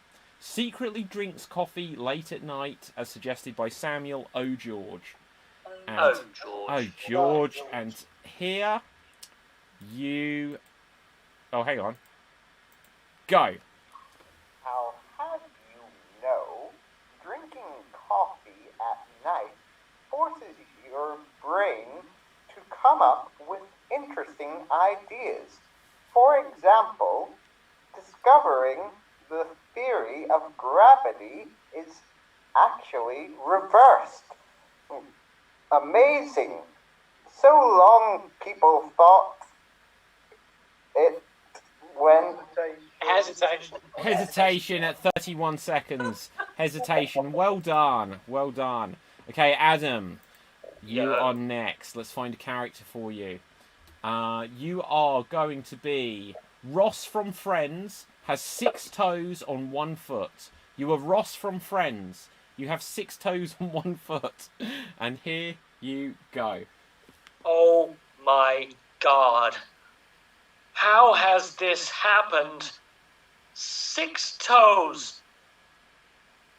This foot. This! Oh, repetition of this at 12 seconds. Unlucky, Adam. Naveen, you're up next. So 31 seconds from Joel is the time to beat. Naveen, you are Dolly Parton. You actually wear an A-cup. You are Dolly Parton. You actually wear an A-cup. And here you go. I do declare those who stare at the ones that bloom, they are those who can never those. Oh, those. At 15 Darn. seconds there. 15 Yeah. seconds. Okay, Mad Mike, have you been? You have. You don't get another turn, I'm Yeah. sorry. Right, okay. Assad, over to you. Let's find a character for you. Also, audience, I think we've got enough characters on this, so I'm just going to actually tell you the next suggestion we need. And the next suggestion we're going to need is a crime you would like to commit. A crime you would like to commit. So, Assad, the character for you. Okay, I've no idea who this is. Isambard Kingdom Brunel. Do we know who that The is? most famous British engineer of all time. Yeah, That's it. obviously. I'm Isambard, just yeah. making sure everyone else knew. Bridge. Design bridges. Right, okay, so I'm going to Yeah, get someone and else. SS Great Britain, the largest iron steamship. Yep. Yeah, obviously, blatantly, I know that. I'm just making sure everyone Great else out Western there knows Railway, that. Top hat and cigar. Yeah, top hat, cigar, you know, a nose on his yeah, face the as whole well, thing. the whole Victoria. shebang. Bristol Now, Station obviously, Bridge. yeah, Yeah, obviously, Victoria. I know Yeah. who that is. I was just like checking, you know, to Yeah, make right, sure Dave. that the person that wrote Lost it knew out who on that the contract to build the Crystal Palace of Joseph Paxton. Exactly, lost out on the contract to build the Crystal Maze to Pax. So They built Croydon instead. right, okay. So Assad, do you know who that is now? Well, No idea. you're gonna have to do your best after Kind all of a this. British thing, I think, to be fair. Right. So okay, you are Isambard Kingdom Brunel. You built a secret bridge somewhere in Essex. So here you go. You know, as the world progresses, I like to build new bridges instead of destroying them. This is what I personalized, and this is what I. Oh, this is what. So, at 14 seconds, the ayes have it. Okay, and Ramin, you are next. Let's find a character for you. Again, while we're in the recess, can I just say I've had an update from Tony Slattery. He thought the hand washing emoji he sent you meant applause. So that's what that was about. Ah, I see. Okay. Right, so, Ramin, we are going to bring up a character for you. And you are... There's loads of characters here. You are going to be Captain Hook. You sleep in the nude. Captain Hook, you sleep in the nude. And here you go. No one must know secrets on the ship. Beneath I lay, nude. No one can see, all alone. You must sleep naked. Because sleep. Oh, sleep at 24 seconds. oh. 24 seconds. A lot of sleeping going on. Okay, 24 Me and the seconds. audience. So, Joel. Oh, I haven't been. Has everyone else been? Joel, Yeah. you were in the lead. I think it was 31 seconds. Now, it's going to be interesting for me to choose because we've got lots of characters here. But the audience are having fun with the suggestions here. So, first of all, Samuel O'George has suggested the character be David Postansky. Secretly wishes I was cool as Samuel O'George. In your dreams. Too much of an in thing. Too much of an in thing, exactly. But we're keeping it to the in things because I quite like this one here. So, Erica Lear suggested character from fiction, Smelly Messenger, played by Sir Tony, from Carry On, serving behind the bar in Spoons. And I'm willing to take this because I'm a big fan of the Carry On films, but this is the most random character because it's from Carry On Columbus. Carry On Columbus. Wow, I never thought this would come up. So who am I? The one that was The Smelly Messenger. Yeah, it's the awful Smelly one, Messenger. yeah. Yeah, I really bad remember the one. scene well. Serving behind the bar in Spoons. So I'm going to spotlight my video. And here I go. Alright, hang on. I'm just going to sit down here, take off my boot. I haven't had it off my foot in ages. So... Oh, shit. Okay, well, anyway, that was my chance to recreate a scene from Carry On's to a performer who was actually in that. That was like Very 28 good seconds. That was 28 seconds, Jay. Your It was phone obviously froze. 8.86. Somebody Right. timed it, you. 86 seconds, as Jay said, so I think I've won that one. No, Joel, you win. Well done there. Well done. very good vocal impression there, though, Dave. I know. Do you know what? I had loads more to do, and I knew I was going to repeat the word off because I just felt like, do you know what? I want to do the bit. I had more, but I killed myself. So we all have more. right, okay. So we will, JJ. You're going to get your chance to do it. I promise you. You will be Maggie Thatcher again in the show. Right. Okay. Dreams can come true.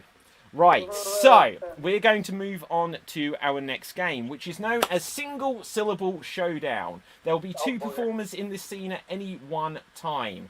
The rules are you are only allowed to say single syllable words. So, for example, you can say hi, but you cannot say hello. You can say Dave, but you cannot say David. You're also not allowed to have long hesitations, and you are not allowed to have what we would deem a circular conversation. So I asked the audience for a suggestion of a crime you would like to commit. So let's have a look at what suggestions we've got. Okay. Erica says, again, this is a little bit in-joke territory, but it's worth reading out loud. I would like to silence Alan for the day and do adultery with Robert Downey Jr. So, interpret that as you will, Alan. But we're going to move on from that, and we're going to find out... As long as Robert Downey Jr. introduces me to Hayley Atwell, I don't have a problem with it. Okay. Let's have a look. Peeping Tom says Julie. Who do you want to peep at, Julie? Right, Samuel O. George That's says... a Lady Godiva reference. Peeping Tom looked at Lady Godiva as she was riding naked through the streets of Coventry. It's where we get the phrase Peeping Tom. Interesting. Samuel O. George says stealing a boat and taking it to the attic. That's wrong. To the Arctic. Right, but I've got here spray silly string all over my neurologist. To spray silly string. So this has got to be single syllable words, and we've got a neurologist in it. Okay, I'm going to go with a suggestion here by Max. To give a wedgie to Boris Johnson. This will be a scene about giving a wedgie to Boris Johnson. Starting us off are going to be Ruth and Mad Mike. Everyone else drop out their camera. A single syllable showdown, and here you go. What was it like? What was what like? Your thing with him. What I had to do. Yeah. You dared me to do it. Did you not watch it? I daren't watch it. Why not? Give me fright. Poof. No, never. Never. So Mad Mike, you are out. Assad, could you join us, please? No, Adam, you are in. So someone come back. Right, Adam, go away. Right, Assad, you're in. Mike, Assad. Microphone on. It went so well, don't you think? Yes, I do. You should have tried deeper. Tried what? You should have tried deeper. Oh, no, yes. Assad, you are out. Adam, come back. Hi. How did it go for you? Not good. You? Well, I tried, but no. Did you try? Yes. Or no? I did try, but... Good try or bad try? Well... Or try. It didn't work. Why not? Didn't. Did not work.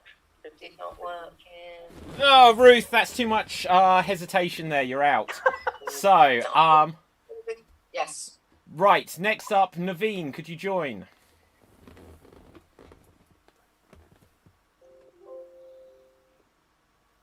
Try with this.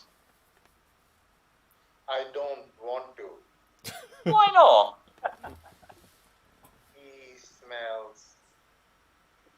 No. Not that bad. Very. Very easy. Oh, you're out. I will join in. Oh, well, you're the one that pulled my pants. Did I? Or yes, did you? I saw, well, yes, I pulled my pants down. When you pulled them up, I mean, my crack. Not me. Her. Not me. Who, her, no, me, yes, makes sense, lad. You did it. You did it, not me. Well, sense, of course. Yes, it was me, but I blame you. Blame me? What for? Well, you see, you should have stayed home, and then... I did. You stayed home now, and I was sick, so my pants should not have been touched by you. They weren't. Weren't. Good. Why they do you weren't. say weren't? Yours. What? You put them there.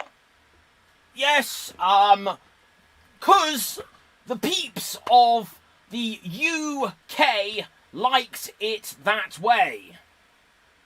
Did they? Or did you like it that way? I did. If I tell the truth, it's sat well with me up my bum crack. There you are then. So, what have we learned from this to tell people out there? Okay, I'm out. Oh! So, someone else join in. I forget who hasn't been in. Okay, Ramin, you're in. Joel, someone. There you go. Hi. Hi. Did you see him? He was mean. He took my boat. Did he? Why? When? When I got it. When did you get it? Last night. Last night? Really? Oh, damn. Oh, it's a... Really? Oh, Joel, come in. You are a bad man. Shut up. Do not tell me to shut up. You're being rude. Being. Oh. Okay, is anyone not been in? Alan, you're in. Well done, mate. I got his hair.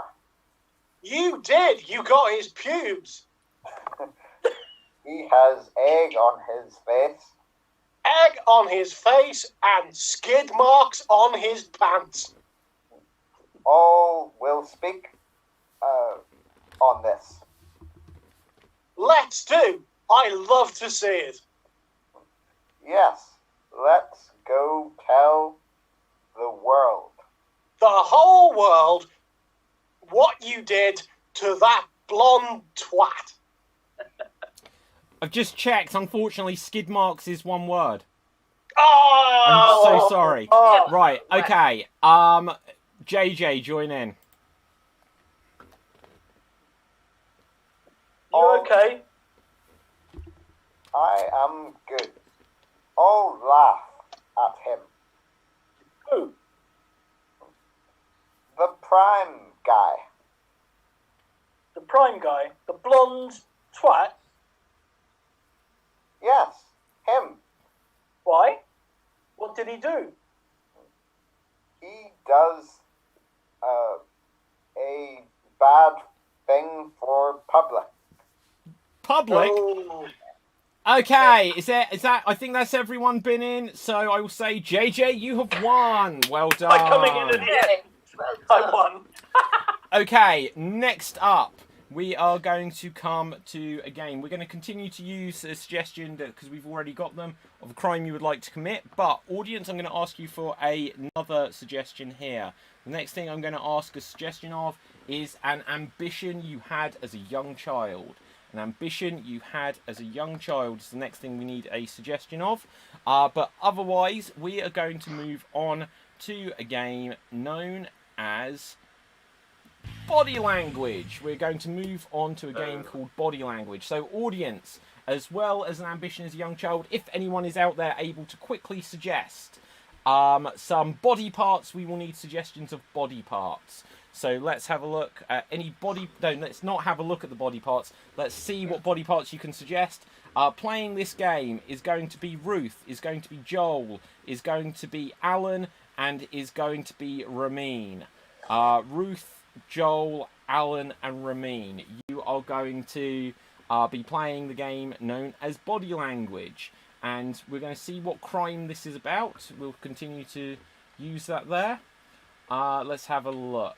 Right, I need a wee. Good to know. Okay, so... Kidding. Right, so let's have a look. Crime to commit.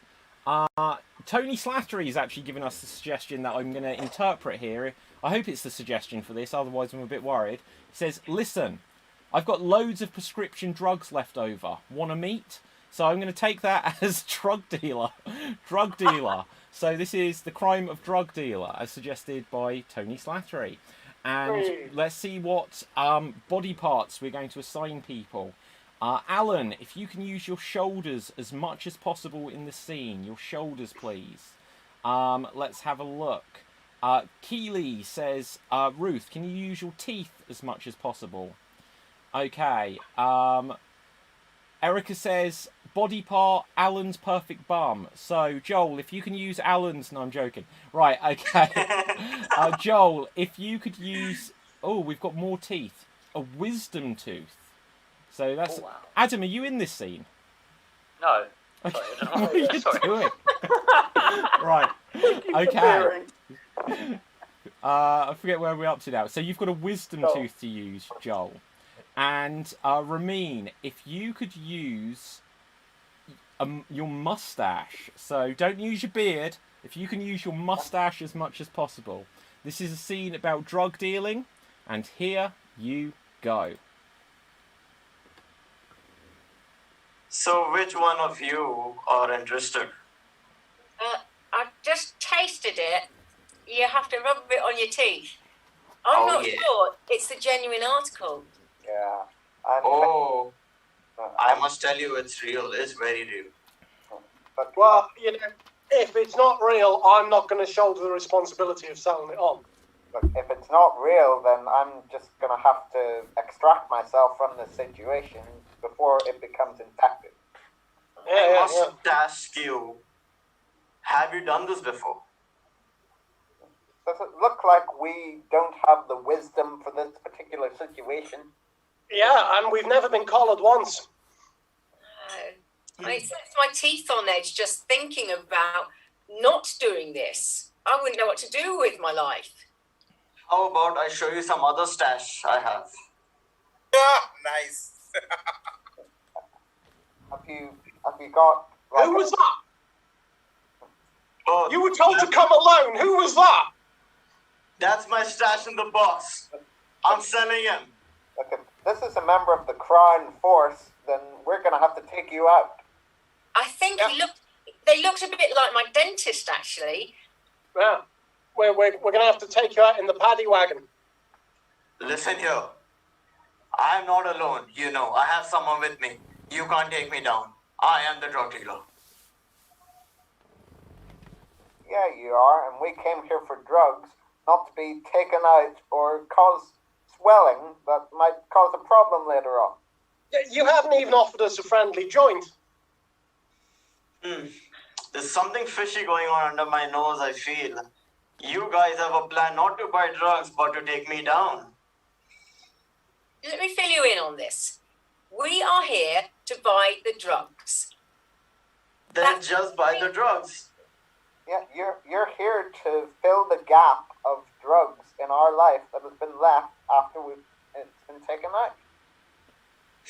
Here's some shaved coconuts. Some hallucinating shaved coconuts for you. There's no such thing. You're trying it on with that. I just got your coconut stuck in my tooth, and it's not a drug at all. I can only eat soft food, you know that. These things get stuck everywhere, and it's normal. I have like half a pound of them just in my stash. What we're after is proper, well-known drugs. So why don't you get a speedball and sock it to us? You know, how about cocaine? How does that sound?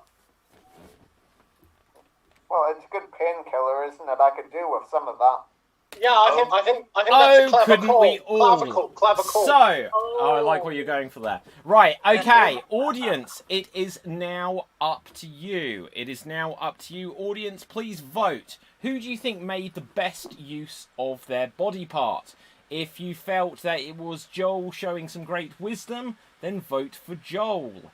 If you felt that Ramin, mustache in a moment, you may have made that joke, I forget, then vote for Ramin. If you felt that Alan should shoulder the blame for that one, then vote for Alan. And Ruth, I forget what body part you were. So, Alan's bum, basically. Oh, your teeth. Right, tell the tooth. Do you think that it was Ruth? So, that rhymed, I like it. So, audience, vote now. Either Alan, Ruth, Ramin, or Joel. Who do you think did the best there? Let's ask our fellow performers. Adam, who would have you voted for there? Maybe. That's a good one. I would have gone for... See, I thought everyone did a really good job. I'm going to go for Alan in this one. Okay. Good job. Assad, how would have you voted that? First of all, I loved all the puns. It was great. There's some really great puns out there. So I really liked the work that Ramin did. With that being said, I loved what Alan did because there were a lot of limited puns related to the shoulders, but he brought in a lot of stuff. So it was really impressive. Okay, Naveen, how would you vote this one? I'm going to go for the same thing that Assad said with the puns, but Alan had the puns, but Ruth really was showing her teeth. So I think the game was... I love the puns, but the teeth are in the frame. Okay, Mad Mike. Well, if I had to extract one from the whole group, it'd be Ruth. Can I just say, I was very grateful to Joel for playing the whole game and not doing, what he could have done with Wisdom Tooth, which is just come in really late and fuck everything else up. Okay, so I can't remember if there's someone we haven't asked, but we have lots of votes coming through, so let's see what they are. So let's have a look what we've got in the comments that we haven't used. We've got lots of suggestions for ambitions you had as a child. We'll use those presently. Tony Slattery says, no, Alan's bum. Not sure what that... Oh, perhaps because we didn't use that. Okay. I think it was just no Alan's bum. That's about right. Yeah, Keely says the letter R for some reason. I don't know what that refers to, but we thank you for it, Keely. This is going well. Let's see what we've got. Tony says he censored himself, so it's beating hell. You're all very strange. That's the quote, Tony. That's the quote. I love it. I must remember that one. Right, but now we have some votes. Julie votes for Ruth. Erica votes for Alan and seals it with a kiss. Keely votes for Ruth, which makes it 2. Samuel George says George says Ruth and her teeth, which make it 3. Pants on YouTube votes for Ruth, makes it 4. Max on Facebook says Ruth, makes it 5. Keely says girl power. Janie votes for Alan, but Andrew Whittington votes for Ruth, which says Ruth, you won that round today. Excellent. So let's have a look who wasn't in that. Let's have Mad Mike, JJ. Oh, everyone jumps off the screen when I'm trying to... Okay, so Mad Mike, JJ, and Assad. Mad Mike, JJ, and Assad. You're now going to do a similar game, but the opposite. As audience, we're going to need suggestions of more body parts. I'll see if we've got any that we didn't use before, because we are going to play a game of Immobilize. We are going to play a game of Immobilize, which is the exact reverse of the last game, where this time we'll have body parts that they are not allowed to use in this scene. Also, as we move on to our penultimate game, I'm going to ask the audience for suggestions of well-known characters from fiction or people from history and unusual things for them to be doing. unusual things for characters from fiction and people from history. So we need two things: the character and an unusual thing for them to be doing, which we'll need for our finale game. But for now, let's first of all find out an ambition as a child. Ambition as a child. So, guys, the ambition. Andrew Whittington says a wet t-shirt judge. Wet t-shirt judge. Are we going to go for that? No, we're not. We're going to go for robbing my neighbour of all his yummy apples. Robbing my neighbour of all his yummy apples, as suggested. Scrumping. Yes. Okay. So, although let's have a look at body parts. So, JJ, let's find a body part for you. The body part is going to be your neck. You're not allowed to... Sorry. Yes, you are not allowed to use your neck in this scene. Do not use your neck. Mad Mike, you are not allowed to use your lips in this scene. You're not allowed to use your lips. And Assad, you are not allowed to use your upper lip in this scene. You're not allowed to use your upper lip. So you can use your bottom lip. And that might be easy, I'm not sure. So I'm not sure who's got it more challenging. So, JJ, you're not allowed to use your neck. Mad Mike, you're not allowed to use any lips. And Assad, you're not allowed to use your upper lip. And, okay, here you go. I love scrumping for apples. Yeah, so do I. Yeah. It's one of the greatest all years. Assad, what are you saying, mate? Those apples are really yummy. I like apples because whenever the name you deducted away, you've got some lips on. You've got some lip. Oh yeah. I love scrumping them myself, and then making the old cider. You know, no a scrumpy cider. Are you doing that guy on BFG thing, Mr. Tapeface? You've seen that too, have you? Well, I've seen it, but you're not very good. Come on, let's go get some apples. Yes, we should. I want to give those apples to my girlfriend and finally get a full kiss. I've never had a full kiss in my life. Full what? Full tits? You what? A full kiss. A full kiss with my lip. Full what? Full tit? You can't say that on national Facebook. A full kiss. A full kiss. When are you going to shave that moustache off your top lip? Yeah. I'm sorry. Can we just get some goddamn apples? All right, let's get some apples. Corn limey. Oh my God. Let's go and get some, eh? Yeah, corn limey. There are red apples. There are blue apples. There are green apples. There are golden apples. So many apples in this apple yard. They look all delicious. What blue apples? Very appealing apples. Right. You two are mental. There's no blue apples.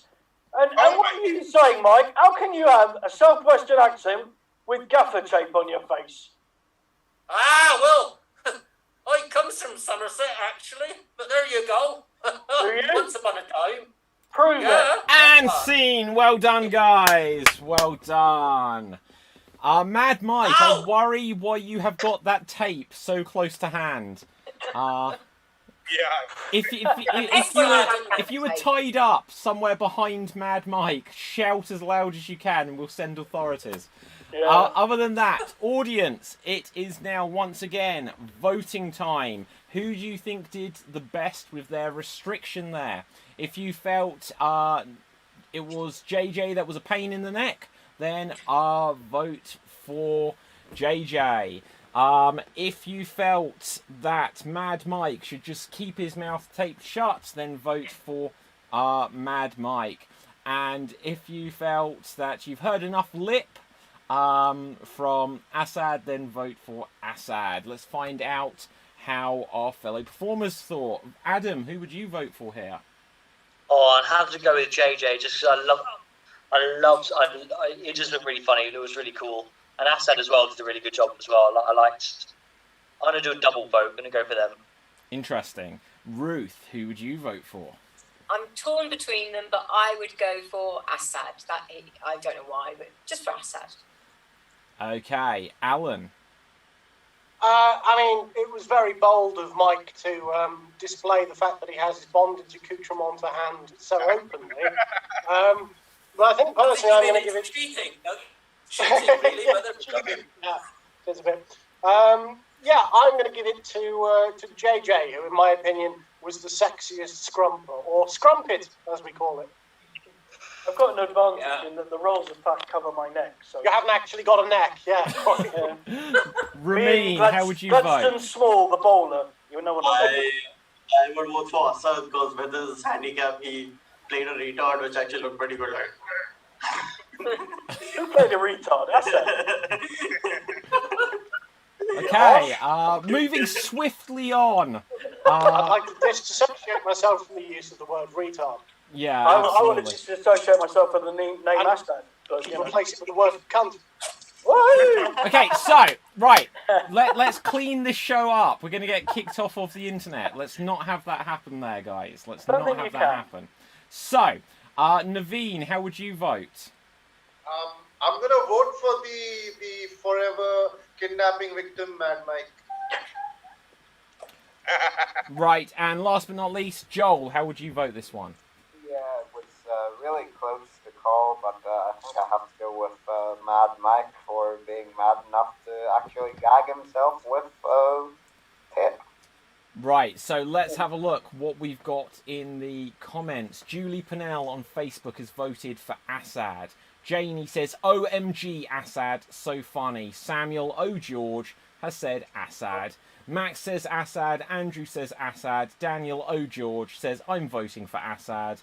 And that's all we need there. Assad, you won that one. Well done, well done. Which means Naveen, Adam and myself, we have not played a game this round. And so we are going to play the game known as Alliteration Anarchy. We are going to play Alliteration Anarchy. And the way Alliteration Anarchy works is we're going to take one of the suggestions that we'd already got and we're going to assign ourselves letters. So Keely, that letter R you put will become useful. See, thought there was a purpose to this. Adam, as much as possible, you need to begin as many words as you can with the letter R. Now for the others, I'm going to have a look at the most recent comments and say, Naveen, you have to begin as many words as you can with the letter G. And I am going to begin as many words as I can with the letter P, as it was used to begin the most recent comments. So let's just find out an ambition as a child. An audience, just whilst I'm doing this, I'm just going to change it because we're going to be moving on to our finale game after this one. And we're going to need more suggestions of characters from fiction and people from history, plus unusual things for them to do. But for now, I have got the letter P. Naveen, you've got the letter G, and Adam, you've got the letter R, because we're doing Alliteration Anarchy, and the ambition we had as a child was...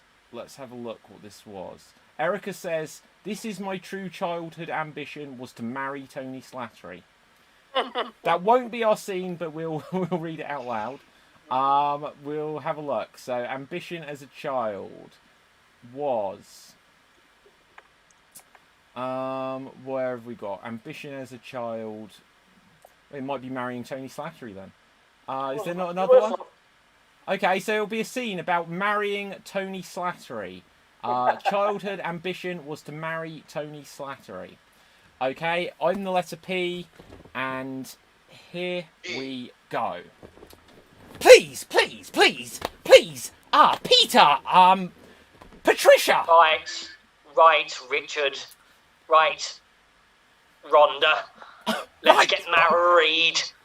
Pardon? Do you know who we are? Got some gash for the groom. Got some ganache for the groom. Papa, where's my father? Papa, where are you? Right. Got himself gallivanting with the grave diggers. Rude. Rightly rude. Right, parishioners. Where are the parishioners? And do we Right need a over priest there. or a pope or something? Pardon? Giving Pardon? grace. There. The parishioners are giving grace to God. Right. Ganesh? Quietly. Propose. Who's going to propose to me? God. Rhonda. Slattery.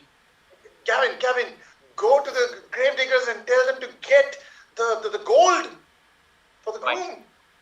Pardon, but perhaps we could come back onto the problem at hand of someone's going to propose to me. Who? Great. Go ahead. Who are going to do that? Gavin, go ahead. Go on. Give her the goddamn ring. Put the ring on my pinky. Put the ring on my pinky. Right. Going to do that. Perfect pinky fitting. Ring. Gavin, I'm great. Ping! Ah! It pinged off, it did. Oh. Ring pinged off? Saved. Going to the kitchen. Get some more goodies for the groom. Why are you going to the kitchen? Oh. Or goodies. Grapey Ganesh, anyone? Oh, that tastes disgusting. God damn it! All these chefs give me gonorrhea. And scene! Well done! So, audience, it is once again voting time. Who do you think did best there with their letter? Perhaps it was me. If you think it was me, then vote David. If you felt that it was Naveen, then go and vote for Naveen. And if you felt it was really Adam, then vote for Adam. Whilst we wait for the votes to come through, I'll remind you that we also need suggestions of unusual things and characters. So, can I find out, first of all, Joel, who do you vote for?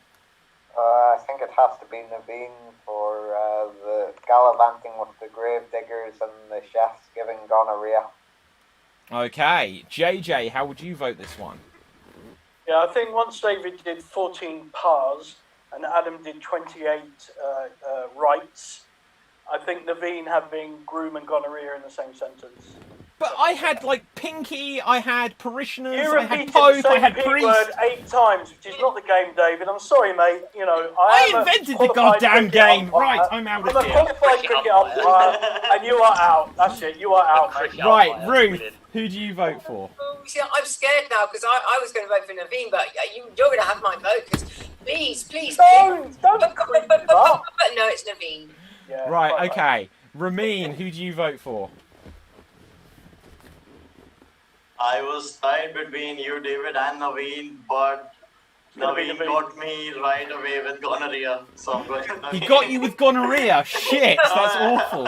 David, have you not noticed the Indian block vote in this whole game?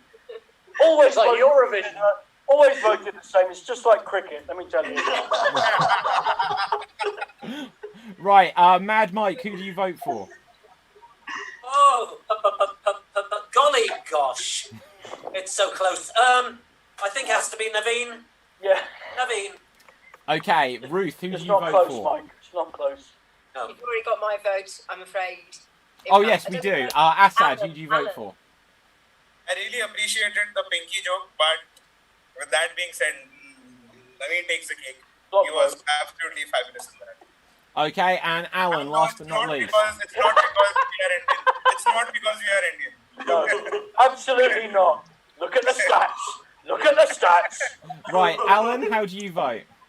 Well, I mean, it's only I'm only thankful that our friends here are Indian rather than Pakistani. Otherwise, you know, the allegation of match fixing, dodgy. Oh no. Yeah, but no, I mean, I think Naveen's revelation that all chefs have gonorrhea finally explains what Charles Sartre was so angry with Nigella Lawson about. So I've got to give it to Naveen. Okay, let's have a look at the comments. So, Erica has voted for Naveen. Daniel says, I was going to vote for Naveen too, but I'm still going to. So that's 2 for Naveen. Andrew says Naveen. Max says Naveen. Janie says David. Samuel says Naveen. Adam, how are you feeling in this one? Where's Adam gone? He's run off. Sorry, all good. Yeah, awesome. Okay, Naveen, you have won it. So well done. And with that, we are going to move on to our finale game.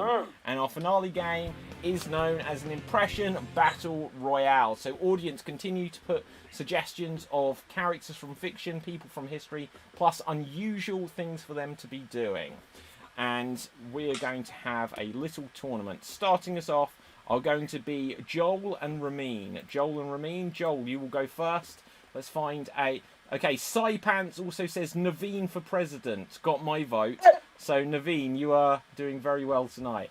Okay, but let's have a look who you are going to be. You're going to be Basil Fawlty, making track and trace calls. You are Basil Fawlty, making track and trace calls. And here you go. Right, everyone, we've got to get on top of this COVID-19 nonsense. So here's what we're going to do. Manuel, I want you to go and round up the guests. If you see anybody coughing, I want you to tell me right away, and I'm going to make a note of it to the NHS app, the Great British NHS app, which is going to help us get rid of this awful COVID-19, probably started by the Germans. Don't mention it to them, you know what they're like. So off you go. Polly, where are you, Polly? Come on, girl, come on in there. Right, have you noticed the major coughing? Right, take him out and shoot him, we don't need him. Load of nonsense, really. Right, and last of all, I want my darling wife. Hello, Sybil. Oh, is that a little change in your ability to sell? Excellent, well done. Fantastic. So, the best Dick Van Dyke in Mary Poppins I've ever seen. But, other than that, next up we're coming to Ramin. So, let's find a character for you. You are going to be... who are you? You are going to be Ric Flair, the wrestler, shopping for clothes at Marks and Spencer's. Do you know the Ric Flair?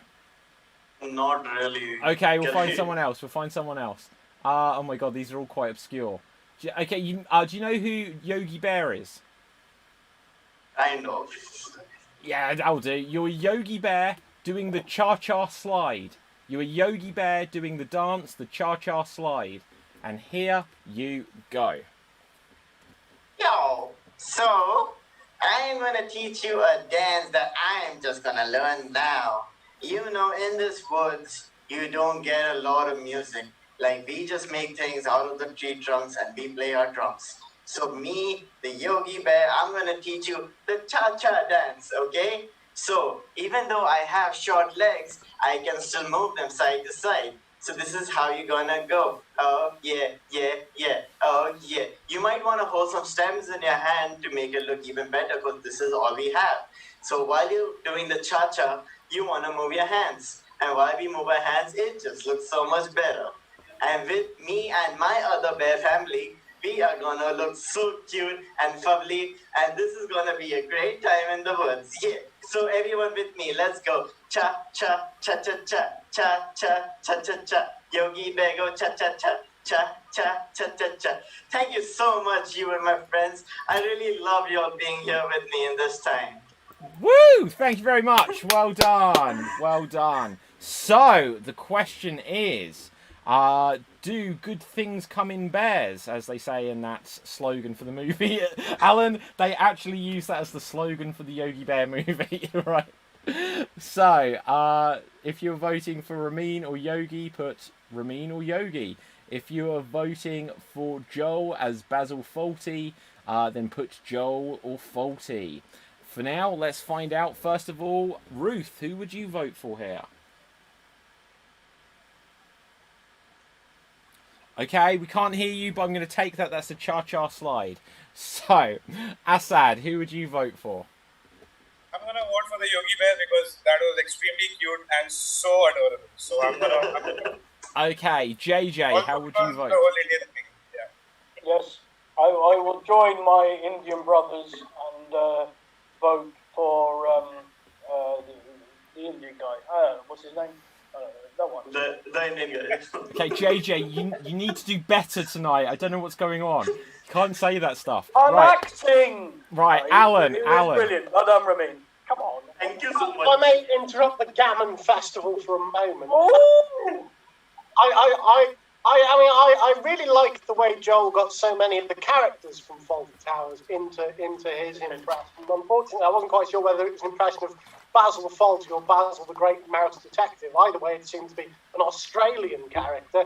So I'm going to give it to Ramin, because I thought he did an extremely good job of inventing on the spot a cha-cha dance, considering he clearly didn't know the song, the cha-cha slide. So I think that was excellent. I'm going to go with him.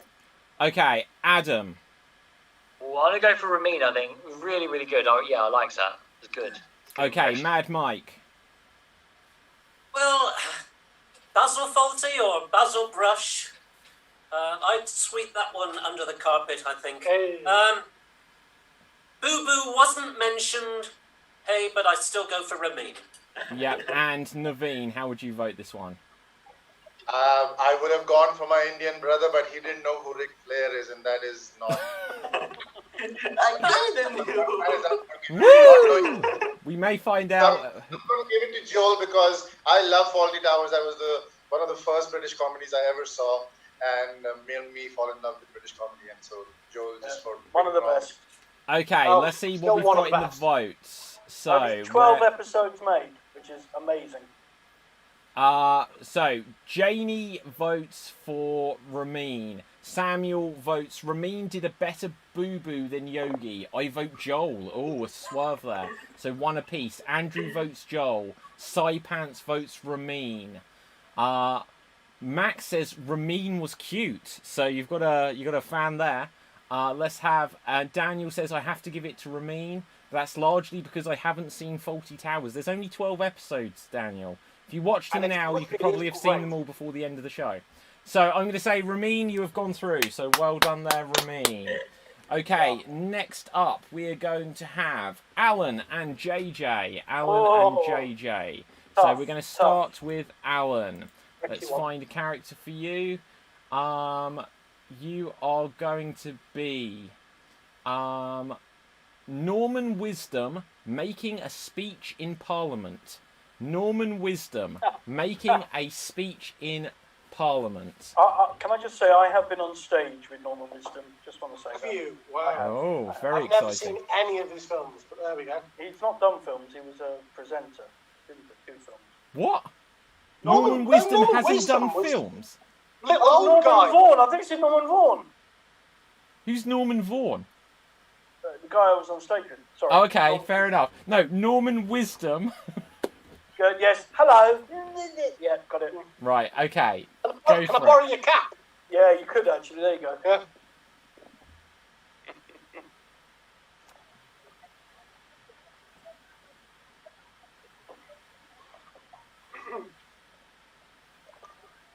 Oh, okay, sorry. Right, here we go. Mr. Speaker, Madam, Lords and Ladies and Gentlemen, Mr. Grimsdale, can I be the first to take this opportunity?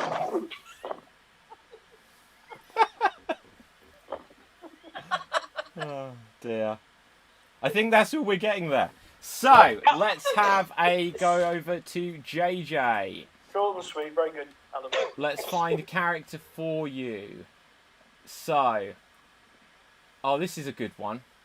Bjork working in a crap call centre. You're Bjork. You're working in a crap call centre. And here you go. Yes, we have 2 vacuums left. No, neither work. But I will sing you a song.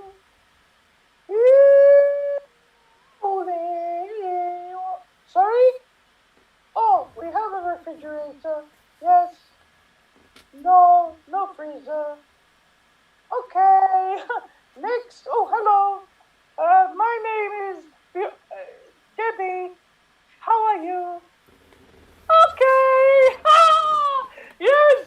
How did you tell my accent was from Bromley? Yes. We have 3 washing machines and they're lovely. One washes clothes, the other 2 don't. Okay. Thank you very much. Bye bye. Oh, hello, Boris. How are you? Please don't ring me and say naughty things like that. I don't like it. Bye bye, Boris. Oh dear, I don't like that. Okay, and well done there, JJ. So, audience, it is now voting time. It is up to you. Who do you vote for here? If it is JJ as Bjork, then vote for JJ or Bjork. If it is Alan as Norman Wisdom, put Alan or Norman. So, first of all, Ruth, who do you vote for? I've got to vote for Alan, short but sweet. Okay, dokes. Naveen, who do you vote for? I'll have to go for Alan because of his fall. His fall shook his camera, and as we know, I love shaking cameras. Love it. Adam, how would you vote this one? Oh, I'm going to go for JJ. Just simply, I love the voice. I thought the voice was fantastic. Made me laugh. Okay, Mad Mike. I did love the voice, but the short and long of it is, well, it's short and sweet for me. Alan's got it. Okay, Ramin. Since I don't know either characters, but Alan made me laugh, so I'm going with Alan. Okay, Assad. I'm going to go with JJ because that's exactly what we do at our call centers. So, Oh, God. And Joel. I would have to give it to Alan for his perfectionism of setting the camera up at the start and then once again committing to the fall, which made me fall for him. And also wisdom solidarity. Yeah, wisdom. Oh, I like it. Have I asked everyone? Yeah. Okay, right, cool. Let's go over to the comments. Let's see what we've got. We've got Saipants votes for JJ. A vote on Facebook for Alan, so it's 1 apiece. Daniel O'George says voting for JJ only because he depicted exactly what it's like at my workplace. Janie says Norman, Alan, Wisdom, so that's 2 apiece. Andrew on Facebook says Alan. Another vote. Erica says Alan, which makes it 1, 2, 1, 2, 3, 4 to Alan. Samuel O'George says Alan. And then we've got more Alan. Any more votes coming through? So 1, 2, 1, 2, 3, 4, 5. That's 5 for Alan at that point. I will call it. Alan, you have gone through, so well done. Well played, JJ. Well done, Alan.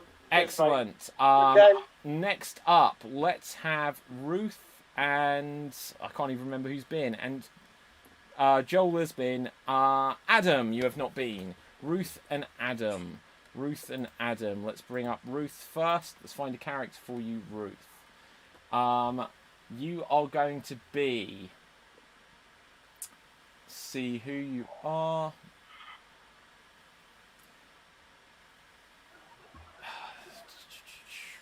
Christopher Walken putting on his wife's pants. Christopher Walken putting on his wife's pants. And here you go. This is kind of embarrassing, but I just have to wear something. You don't have to watch me do this. But I've got to put on these pants. They are not. It's not like you Brits. You call these trousers. We call these pants. They're my wife's pants. But they fit. I just can't fit in them. But I could do you a dance though. Did you know I dance as well? All right, I know I'm scary. People say I'm scary. That's why I'm putting on my wife's pants, so I'm not so scary. They're lilac. Why wouldn't I wear them? Well, they're lilac in my eyes. Never mind. We're going to need to see that dance, Ruth. I'm joking. Right, okay, there we go. So, next up, Adam. Adam, you will be next. Let's find a character for you. And who are we going to have here? We're going to... Who have we got? Nigella Lawson performing a baptism. Nigella Lawson performing a baptism. What a random idea.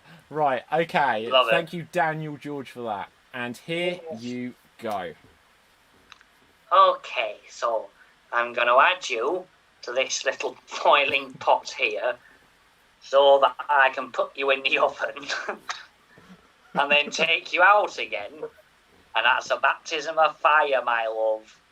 So, if you want my recipe, go online and you can find it there on my website, www.nigellalawson.co.uk. Thank you. I loved the accent. I loved it. Right, so audience, who do you vote for here? Wow. Okay, so do you vote for Adam as Nigella Lawson with an interesting displacement of accent, or do we vote for Ruth as Christopher Walken? Whilst we find out what the audience votes, first of all, Alan, how would you vote this one? I mean, Adam's impression of Victoria Wood doing an impression of Nigella Lawson was very impressive. But Ruth, the idea of Christopher Walken in lilac trousers swings it for me. And you managed not to make a Fatboy Slim joke about him fitting into them either, so that's a bonus. So Ruth gets the vote for me. Okay, Joel, how would you vote it? Yeah, I thought both were good performances, but I'm going to give it to Ruth. She really got Christopher Walken down. His weird emphasis on unusual words swung it for me. Okay, JJ? Yeah, Adam's impression of Jeffrey Boycott doing Nigella Lawson was interesting. I liked it. Yorkshire, never heard of. But Ruth got it for me. I had Christopher Walken to a T. I was almost back in the Deer Hunter, so it was very good. Okay, Ramin, how would you vote this one? I would vote for Ruth. There was a lot going on, a lot of things, and yeah, I really like Christopher Walken, so Ruth. Okay, Assad, how would you vote? I'll vote for Ruth, yes. And even though, that was the best baptism ever, it was too wild, but I'll still vote for Ruth, yeah. Okay, and Naveen? Yeah, I mean, I'm wondering about Christopher Walken's wife. How did he get to... I'm going to go vote for Ruth. Okay. Scary. And lastly, Mad Mike, I don't think we've heard you. Adam was doing a bit of a recipe for disaster, but the one that winner was Ruth. Okay, so let's have a look. Votes. So Max on Facebook says Adam. Erica says Ruth. Brilliant. Janie says Adam. He was so funny. Samuel George says Adam. Andrew says Ruth. So that's 1, 2 versus 1, 2, 3. 2 to Ruth, 3 to Adam. Both did great, but I'm giving this to Adam, says Daniel George. So any more votes coming through? We're going to give it a 5-second. I'm going to remind everyone that we have another show coming up tomorrow. Same time, same place. On the Extreme Improv channels at 8:30 p.m. UK time. And then we will have a Friday matinee at 12 p.m. UK time. But I can look at this and I can say, Adam, you have gone through there. So well done there, Adam. Well done. I can't remember who has and hasn't been. So give me a hand up. Naveen and Assad, you will go next. Naveen, you are going to be Ric Flair because I've got a feeling I'm expecting good things here. Okay, let's find what Ric Flair was doing. So I've got to scroll back for it. So you're going to be Ric Flair shopping for clothes at Marks and Spencer's. So Naveen, where have you gone? Everyone's jumping off the screen. Naveen, you are Ric Flair shopping at Marks and Spencer's, and here you go. Love it.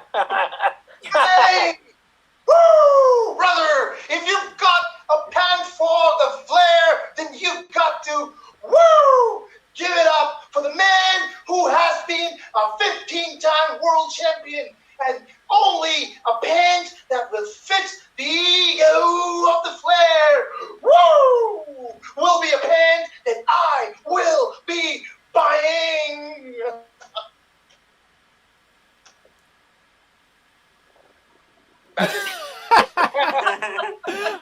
Okay, Assad, you're next, aren't you? But also, Assad, I thought the exact same thing. It just suddenly came up on the chat that the audience wouldn't seen. 16-time world champion, 16-time. But other than that, fantastic. So, Assad, you will be next. One was disputed. If you go for the disputed, it's actually 18 times. Don't worry. But, okay. So, Assad, you are next up, and we're going to see here. Who are you going to be? You are going to be Gollum getting high in Amsterdam. You are Gollum getting high in Amsterdam. That's from Lord of the Rings, Gollum. Okay. Oh my god. Okay. And okay. Okay. My visit to Amsterdam has been amazing. I have all the drugs that I needed and all the booze that I needed, and this is all that I've been doing without any remorse.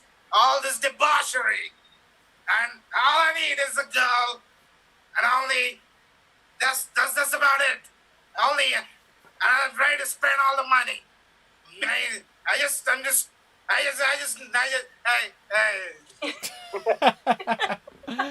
Okay, fantastic. So, audience, the question is, who do you think did better there?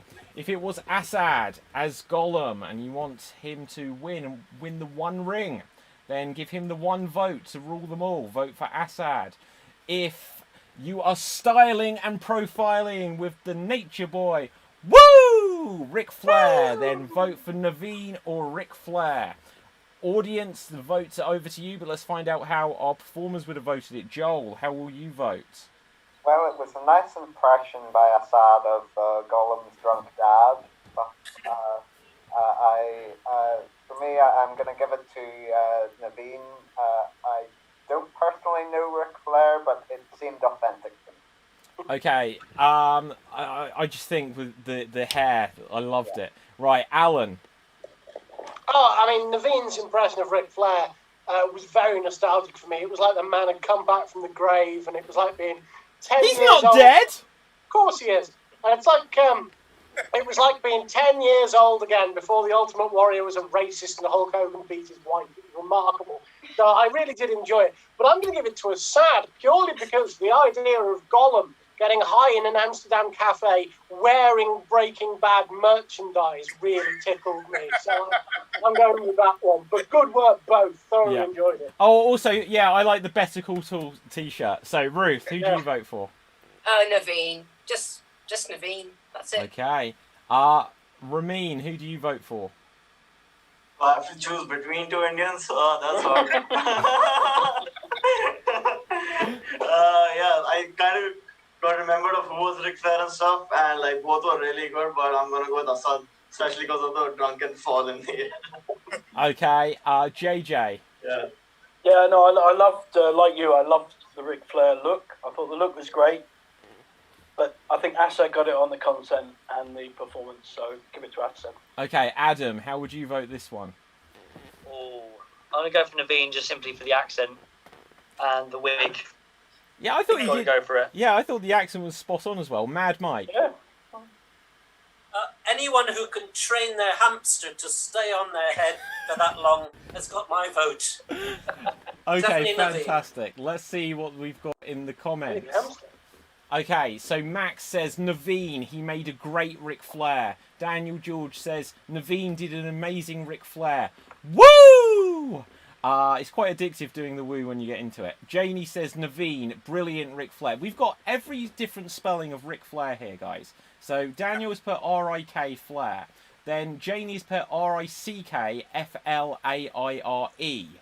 R-I-C. Max got it right. It's RICFLAIR. Right. Naveen gets another vote from Andrew, who says Naveen Space Mountain. And Naveen says, sorry, not Naveen. Samuel says, Naveen has just become my favourite person in the world. Spectacular Ric Flair. So I'll see if any more votes coming through, because it's maybe a tiny bit early, but it's going to have to be Space Mountain climbing comeback. But I think we can call it now. 3, 2, 1. Naveen, you have gone through. Well done. So, Alan, I believe you have gone through. Naveen, you have gone through. And Adam, you have gone through. Who is left? Give me your hands up if you have not gone yet. Mike? Mike? I'm left, but I'm having trouble with my system, so... I go through. I love it. Thank you very much there. I will replace Mike. No, you will not. Right, okay. So, Mike, do you want to... is it just me and Mike left then? Yeah. We're going to give it a go, Mike. I'm going to let you go first. Right. Okay. Well, even if got audience, Daniel George has just said it's Ric Flair, spelled RIQPHLARE. I love it. That's not clever. That's not clever. Yes, it is. I thought that was good. No, it's not. Right, okay. So, we've got a great character for you here. Graham Norton shoplifting. You are Graham Norton shoplifting, Mad Mike. And in your own time, go for it. Well, I must say, if you're going to get caught shoplifting, make sure it's pink. That's all I say. I mean, I was in the poshest of shops, looking at all the wonderful clothes for on my program, you know. They have to be look glamorous, like me. So I chose this number, and do you know what? I pulled the wrong lever, and I'm out of here. Ah! Okay, fantastic. Thank you very much. Next up will be me, and let's find a character for me. One that we haven't used yet. Audience, we will need a few more characters. Blue Eyes Blanco Dragon on Twitch has suggested earlier. Starscream getting stopped at airport security. Starscream getting stopped at airport security. Transformer, I believe? Mm-hmm. Okay, good. Okay, so I am a Transformer getting stopped at airport security. So I am Starscream getting stopped by airport security. Hello? Right. No, I've only got one suitcase. See? It is only one. This is part of my hand luggage. What? What do you mean I buzzed as I went through the scanner? I'm completely made out of metal. I don't really know. I don't know Star Wars. Star Wars? What are we talking about? What is it? Transformers? I don't know what's going on! Right, so, audience, this may be an easy win for Mad Mike. Mad Mike, you didn't expect this, did you? So, audience, who do you vote for here? Is it Starscream? Then Starscream, we all scream for Starscream. If you're voting for me, put David or Starscream. Or if you are voting for Mad Mike, put Mad Mike or... I forget who you are. Graham Norton. Graham Norton. Graham right. Norton. So sorry. Right. A million miles away from Graham Norton. Right, okay, so Ruth, who do you vote for? Take that disgusted look off your face. It's very difficult to know because I don't think either of you were brilliant, but I'm going to go for Mad Mike Graham Norton just because he got prop. He got some pink better. I had some props. It was all like in the transformation. Alan, who did you vote for? Well, me? I mean, good attempt at Starscream. He actually say he's got a very high pitched. Almighty Megatron is a fool. That one. But you were at a handicap because I can't see why he'd be stopped at airport security because he literally transforms into a fighter jet. So that was a bit of a weird one for you to be given. Mad Mike, I don't know what part of Ireland your Graham Norton was from, but I think I'm going to give it to you anyway, just because of your remarkable facial resemblance to a middle-aged John Hurt. Oh, yes. Right, Joel, who would you vote for? I'm going to give it to you, David, simply because Mad Mike criticised my accent earlier, and I don't know what he was doing. At least, David I'm having trouble here. I will say you got some of his mannerisms right, at least. Yeah. Okay, JJ, how would you vote? Yeah, I'm going to abstain as they were equally. Hang on. Equally equal. Excellent. Okay, Ramin, how would you vote? This is odd. So both were, level. So. Sorry, what level, Ramin? What level?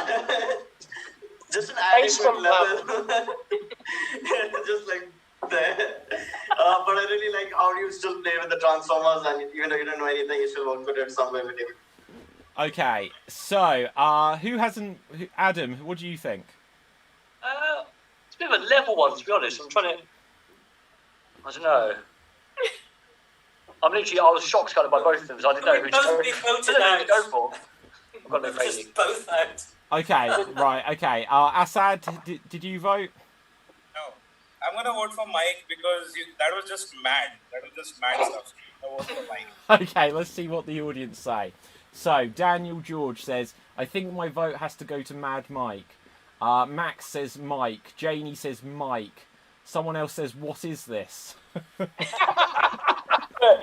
comment. Okay, so if they're just asking what the show is, their name is Jamuni or Jumanji, I'm not sure. But Jamuni, you've asked what is this, and that's a good question. It's improv, it's extreme. So, I would say, Mike, you have gone through. For entertainment in the lockdown. I know, Andrew says Mad Mike, but Samuel O. George has said David, and we thank you for that, O. George. Right, so Mad Mike, you've gone through. So I believe there are 4 finalists. Who are our 4 finalists? Give me a wave. Alan, Naveen, Ramin, and Adam. So let's have Adam and Ramin up first. Adam and Ramin. What about Mike? What? Oh, okay. Well, he'll be on next. Right. He says, his computer's just gone down. Oh, so I guess I won that, guys. I guess I won. No, okay, I'm out. But Mike's just messaged me to stand in for him, David. Just so you know. Okay, right. We'll see. So, Adam, you are up first. You are going to be... who have we got here? Wallace from Wallace and Gromit doing the Macarena. Wallace from Wallace and Gromit doing the Macarena. And here you go. Ease. Come on, Gromit. Let's go do the Macarena. Oh, how does it go again? Everyone together now. Hey, Macarena. Oh, I can't get enough of that. Thank you. Tried.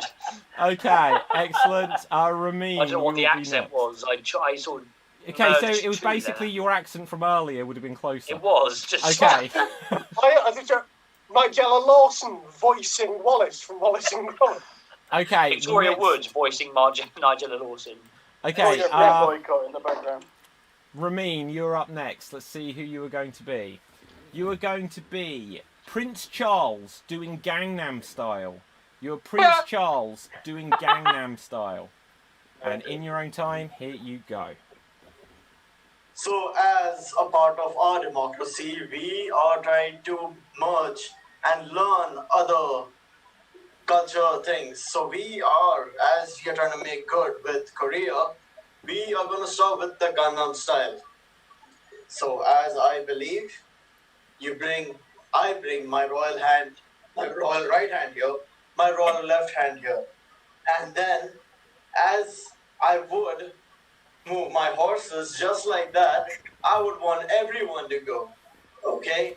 And the word goes something like, hey, hey, Gangnam style. And then the second step, you get your hands up and do the same thing. Hey, Gangnam style, Gangnam style. This is Prince Charles, and I hope all of you citizens join us with our Gangnam style move to make good with Korea. Thank you, people. Okay, excellent. Thank you very much. So, audience, who do you vote for here? Is it Ramin as that sexy lady? Ooh, ooh, ooh, ooh, ooh. Right, put Ramin or Prince Charles. Or if you were voting for Adam as your character, Wallace, then get the cheese ready and vote for Adam or Wallace. Let's find out first of all who you would vote for. Assad. I really liked how short and sweet the whole Adam thing was, but The whole Adam thing. I also liked Ramin's the whole royal hands thing and the horses thing. But I would also say that Ramin, the term "sexy lady" is right there for you to use. You could have used that. But my vote still goes to you, Ramin. So yeah. I think it's fair to say though that he forgot the lyrics after the hey. It's like, what comes next? Right, Ruth, who would you vote for? That is so. I liked Wallace's hands, so I'm going for Adam. Okay, JJ. I thought Ramin started really well and promised, and I was really looking forward to it building to a good version, but it slightly fell flat, if I'm honest. Love the horses bit. So I think Adam had it throughout, even though it was shorter. So I'll go with Adam on that one. Okay, Joel. Well, I liked Adam's. It seemed quite close, although no mention of cheese ends up losing it a bit for me. But I am going to go with Ramin because it seems very much what Charles would do if he was trying to teach people Gangnam Style. I believe it. Okay, Naveen. I'm gonna go for Adam because Wallace and evil just works for me. Okay, and Alan. Well, I mean, both of them were similarly accurate in terms of the vocal impression, I felt. I think what edges it for me is I remember being 13 years old and Prince Charles being on the news doing the hot stuff dance style. doing the Donna Summer hot stuff dance from the Full Monty. Stuff feeling tonight. In the donkey, Okay. yeah. So yeah, I've got to give it. Hey, sexy lady, my dad made me marry you. I've got to give it to him. Okay, let's have a look here. So, Samuel George. Oh, George votes for Adam. Alam A. Codil votes for Ramin. Andrew Whittington votes for Adam. So that's 2 to Adam, 1 to Ramin. Daniel O. George says, cracking effort, Adam. I think Ramin won me over, so that's 2 apiece. Janie says Ramin. Max says Adam. So that's 3 apiece. Audience, we've got more viewers and we've had votes, so continue to put votes through. I'm just going to vamp a few more seconds and then we will have some sort of tie break if we need it. I'll remind everyone that tomorrow we've got another show at 8:30 p.m. in UK time, and then on Friday we'll have another show at 12 p.m. for a matinee UK time. We haven't had another vote come through, so we're going to have to do a tiebreaker. So we are going to play some rock, paper, scissors. So Ramin and Adam, you're going to do rock, paper, scissors. So the way we'll do this is by going rock, paper, scissors, shoot with whatever rock, paper or scissors you are showing. And then we will have a winner. So are you ready, guys? Right, ready? And rock, paper, scissors, shoot. Oh, Ramin, you go through. You've gone for rock. Adam, you chose scissors. So, Ramin, you go through. So, Ramin, you were in the final, and then you will be against either Alan or Naveen, I believe. Alan or Naveen. So, Alan, you'll go first. Let's find a character for you. You are Freddie Mercury, prank calling Brian May. You are Freddie Mercury, prank calling Brian May, and here you go. Hello, Brian. I just wanted to say, I was lying about the disease. I didn't get sick at all. I'm still here, and I'm watching you ruin our legacy with that little flapping ponce on stage. If I hadn't grown my moustache so large I fell over it every time I left the house, I'd have hunted you down long ago and killed you in your sleep. Do you want to live forever, motherfucker? Okay, yeah, there we go. So, Alan is hiding himself. Oh dear. Right, so let's find a character for Naveen. Let's see who we've got. Who have we got here? Tom Hanks sneaking into North Korea. Don't know why. I guess we'll find out. Tom Hanks sneaking into North Korea. And here you go.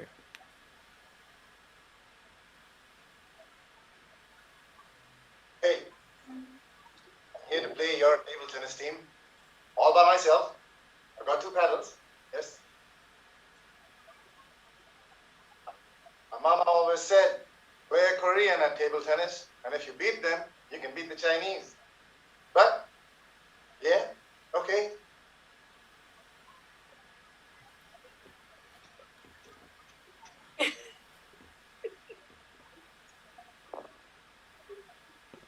Thank you, Mr. President.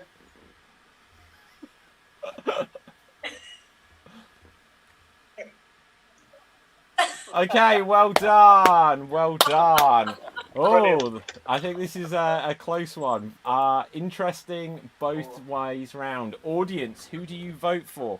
If you are voting for Naveen as Tom Hanks and you want to see more... No, hang on. Is this the semi-final or final? Semi-final. Semi-final. Right, sorry, I'm losing my brain now. Then vote for Naveen. If you are voting for Alan and you think he rocks you, then vote for Alan or Freddie Mercury. Alan as Freddie Mercury, Naveen as Tom Hanks. Joel, who do you vote for? Well, Alan nearly picked it for me with his last line,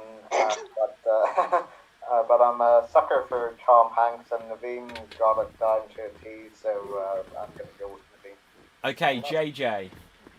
I love Naveen's performance. Didn't see a lot of Tom Hanks there, but I just love what he does, love his work. I think Alan shaded it for me, had more of the Freddie, he loved the teeth work. I learned it from Ruth. No, I was very appreciative of that. So Naveen, great performance, but I think Alan just shaded it. Okay, Ruth, who would you vote for?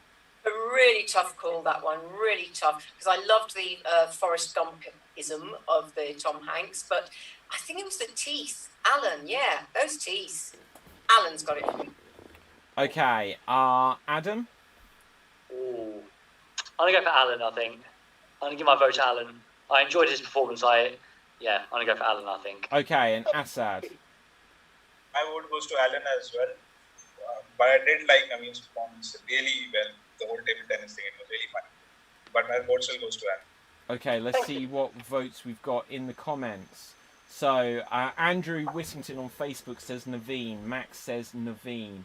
Erica says Alan. So that's 2-1 to Naveen. Janie says Naveen. Samuel George says Naveen. George. Any more votes coming through? Audience, I'm going to give you a 5-second countdown. You need to get your votes in lightning quick because we're approaching the end of the show. And I'm going to give you 5, 4, 3, 2, 1. 4-1 to Naveen. And I'll say that Naveen, you have gone through that. Well done. So our 2 finalists. Okay, so I can't even remember who was in the other match. Adam and Alan. Adam and Alan. And Naveen. Ramin. No, Ramin. It was Ramin and Adam, wasn't it? Ramin, you won. Yeah. So Ramin, you go. Sorry, I'm like losing my brain. I can't remember anyone's characters. I can't remember who played. I think somehow Mad Mike might win this, but okay. Let's have a look for a character for you, Ramin. So,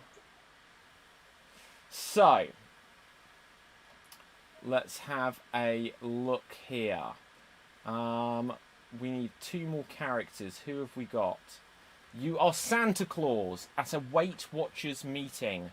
You are Santa Claus at a Weight Watchers meeting. And here you go.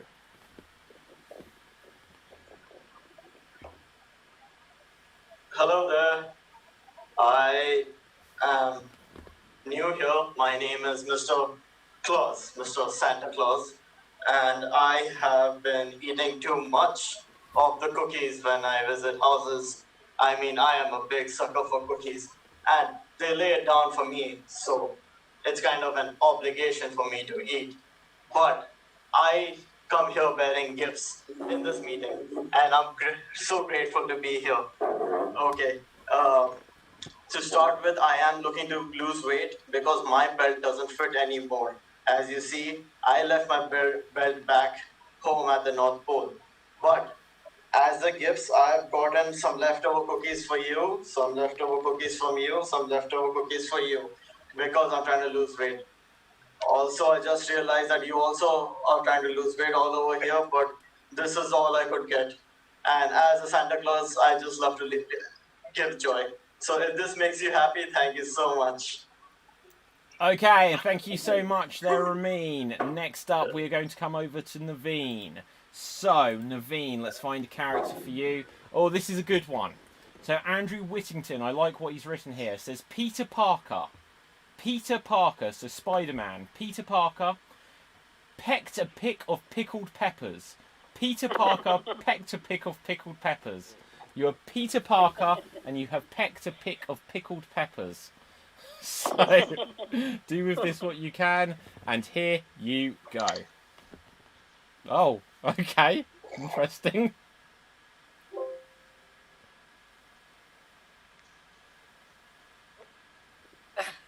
I'm at a loss for words right now. Has Naveen rage quit? I don't know. Wait for it. Wait hang on. for it. Wait for it. I had a pickle and whoa.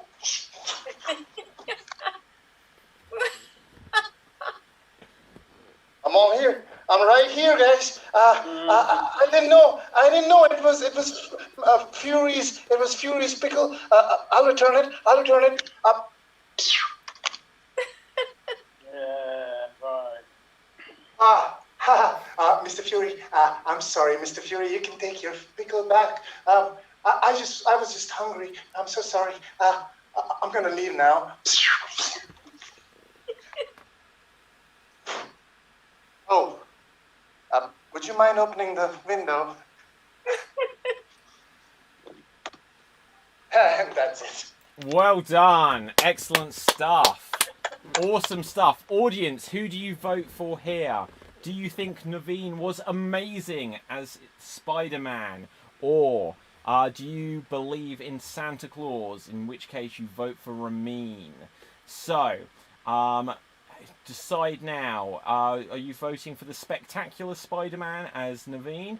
Or Naveen as the Spectacular Spider-Man? Or are you believing in Santa Claus and are you on Ramin's naughty list? So, either Ramin or Naveen.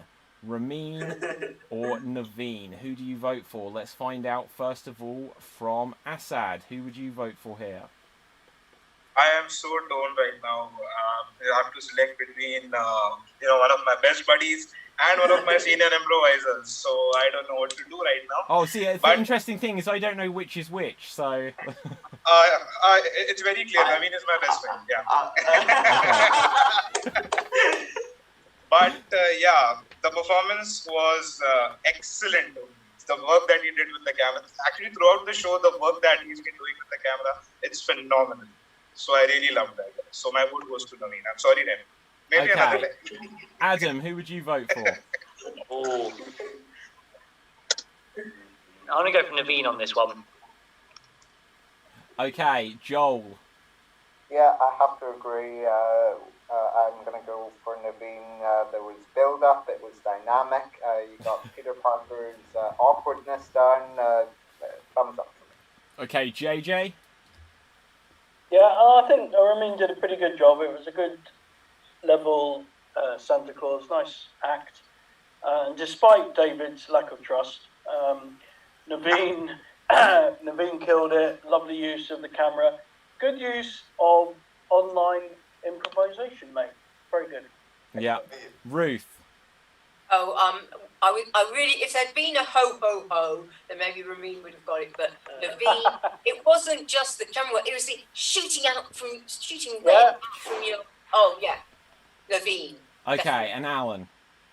Well, Ramin, maybe in any other combination, Ramin would have won that with Father Christmas. But Naveen, I would rather sit there and watch that 3 minutes of Naveen for an hour and a half than revisit either of the Andrew Garfield Spider-Man films. So it's got to go.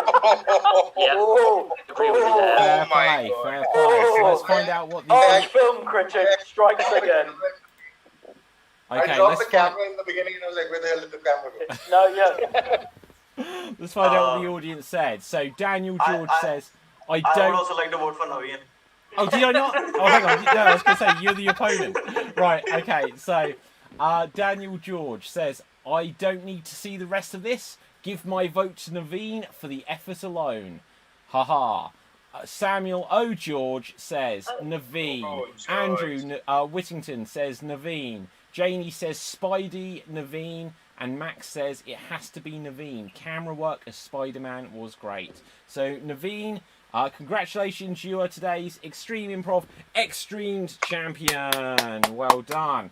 Let's see if I can find the belt to award it to you. I can, and I have. So you've got. Put it around his head as a wig. I'm trying to get it to him. Oh, he's doing the whole Ric Flair thing. Yes, love it. You look like 16-time world champion. This is Ric Flair's second career as a High Court judge, presumably. That's what I thought. Either that or he was just like doggy is at that angle. Right, so well done, Naveen. I'll leave the belt on you for a second and I'm going to remind the audience once again. But first, audience, if you've got any final comments, any shout-outs you'd like to do to each other, I would just like to say a very happy birthday to my dad. Lots of love to my dad. Mwah. Happy birthday. It's your birthday today. Happy birthday, Mr. Postansky. There you go. So, happy birthday, Dad. But if you've got any shout-outs you would like to do, then say them in the comments and we'll read them at the end. And I'll remind everyone we've got another show tomorrow at 8:30 p.m. UK time and 12 p.m. on Friday. UK time for our Friday matinee. But for now, let's find out where you can find our other performers. Starting with Ramin, where can we find you? We actually have a duo show, me and Asad. It's called the Romantic Duo, and it's on Saturday. We are going live, and pretty excited for it. But this is like something very official we're doing for the first time. Okay, and what time is that? Just so people can look it up. Now switch to Asad. He's pretty more clear on that. It's 9 p.m. Indian time. 9 p.m. Indian time. Okay. On Saturday, yeah. Asad, 9 p.m. Time in India. So, Asad, where can we find you? Same, you can find us at the Romantic Duo, and you can find us at Creating Humor as well. So yeah, that's about it. And we're performing this weekend, so I hope to see you all there. Yeah, I will do my best to check you out. I think I liked you on Facebook earlier. So, Can I just check them point out. out that's 9 o'clock Mumbai time. It's 9:30 British. Morning or evening? Sorry, 4:30 It's in only the 5 hours Oh, difference, 4:30. isn't it? Okay. But what did I say? It's 4:30 in the afternoon. Sorry, I don't know what I said. It's 4:30. Yeah, it's 5 hours, 4 or 5 hours difference. Adam. 4.5 hours. You keep Hello. cutting out, sorry. Okay, where can we find you, Adam? Oh, there we go. So I'm Adam Hughes. You can find me on Facebook, and Dissecting the Magic is my Harry Potter podcast if anyone wants to check it out. Fantastic. Joel, where can the people find you? You can look up Improv Grow Manchester on Facebook. If you fancy giving improv a go, there are jams online every Thursday night, 7:30 to about 9:30 UK time. Or you can look up my old improv group, which doesn't technically exist anymore, Laughing Gnomes Improv. Okay. JJ, where can the people find you? I don't do a lot of social media because I'm 58 years old. Bollocks to it. But I am performing. I think I'm doing Friday with you guys, and I'm also doing the Improv after party, which is 9:30 on Friday. It goes through Hoopla's output, and it's fun. It's a good show. Okay, excellent. Ruth, where can we find you? You can find me on Twitter at Ruth Curtis Acts, ACTS, or I'll be doing the matinee on Friday, so I'll be back here, Extreme, on Friday. Excellent stuff. And Alan, where can we find you? With Extreme Improv, whenever they'll have me, basically. Okay, fantastic. My name is David Postansky. You can find me at David Postansky on Instagram, Twitter, and Facebook. I'll do the wrap up for any final Extreme Improv bits in a moment, but for now, let's come over to our champion of today. Where can we find you, Naveen? You can find me on my company's page, Mischief Action. We have a Maestro style open mic happening this Sunday, 1 p.m. India time, which is I think about 9:30 in the morning, London or England time. And Mad Mike's joining us. He's going to be the first international improviser joining us for a show over there. Woo. So if you have a chance, please come watch, come support, and I would love to see you there. Thank you. Awesome, brilliant stuff. Oh yeah, check out Mad Mike, who will be joining Mischief Action. And I forget where else you can find him, but big shout out to Mad Mike. He's in Barcelona, so if you're in Spain, just knock on his door, he'll love it. So, for Extreme Improv, you can find us on Facebook, Instagram, Twitter, TikTok, YouTube. The place where it would help us most if you go over to our YouTube channel and click the subscribe button. It takes a few seconds. youtube.com/Extreme Improv. If you're watching on Facebook and you haven't done so already, click the like on the Extreme Improv page. And all of our social media, Mixer, Twitch, and all that other stuff, you can find from our website, www.extremeimprov.co.uk. Daniel O'George in the comments has said, shout out from the Portsmouth Improv Experience once again. Also, he will be on the show tomorrow, so we look forward to having you on the show tomorrow, Daniel O'George. I'm also going to do a little shout out for Samuel O'George, who you can find on all of these places. Right there on my screen, right there. See, Sam? See? I remembered you. Right, so, other than that, I think that's about it. Great work once again, says Max. I'll be back again tomorrow for more laughs, so thank you to any audience. And Samuel actually has put, if anyone wants to find me, you can do so on my Facebook page at Sam George Performer, or you can find me on Instagram and Twitter at Samuel O'George. Oh, George. Oh, George. And now Naveen has remembered to do his plug in the background. Mischief in I Action. saw yours and I thought I'll do it. Yeah, do it. So, and thanks for another funny show, says Janie. And until next time, guys, thank you so much. And I will say bye-bye for now. Thank you so much. And bye, everyone. Bye. Bye. Bye.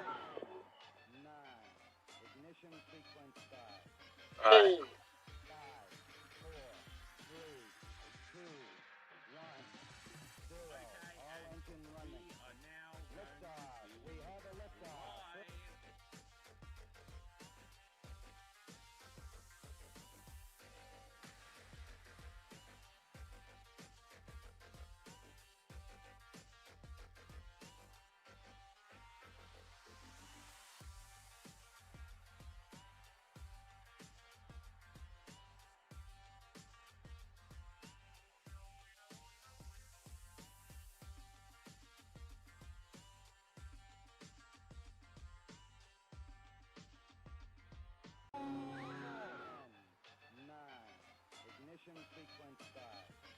6, 5, 4, 3, 2, 1, 0.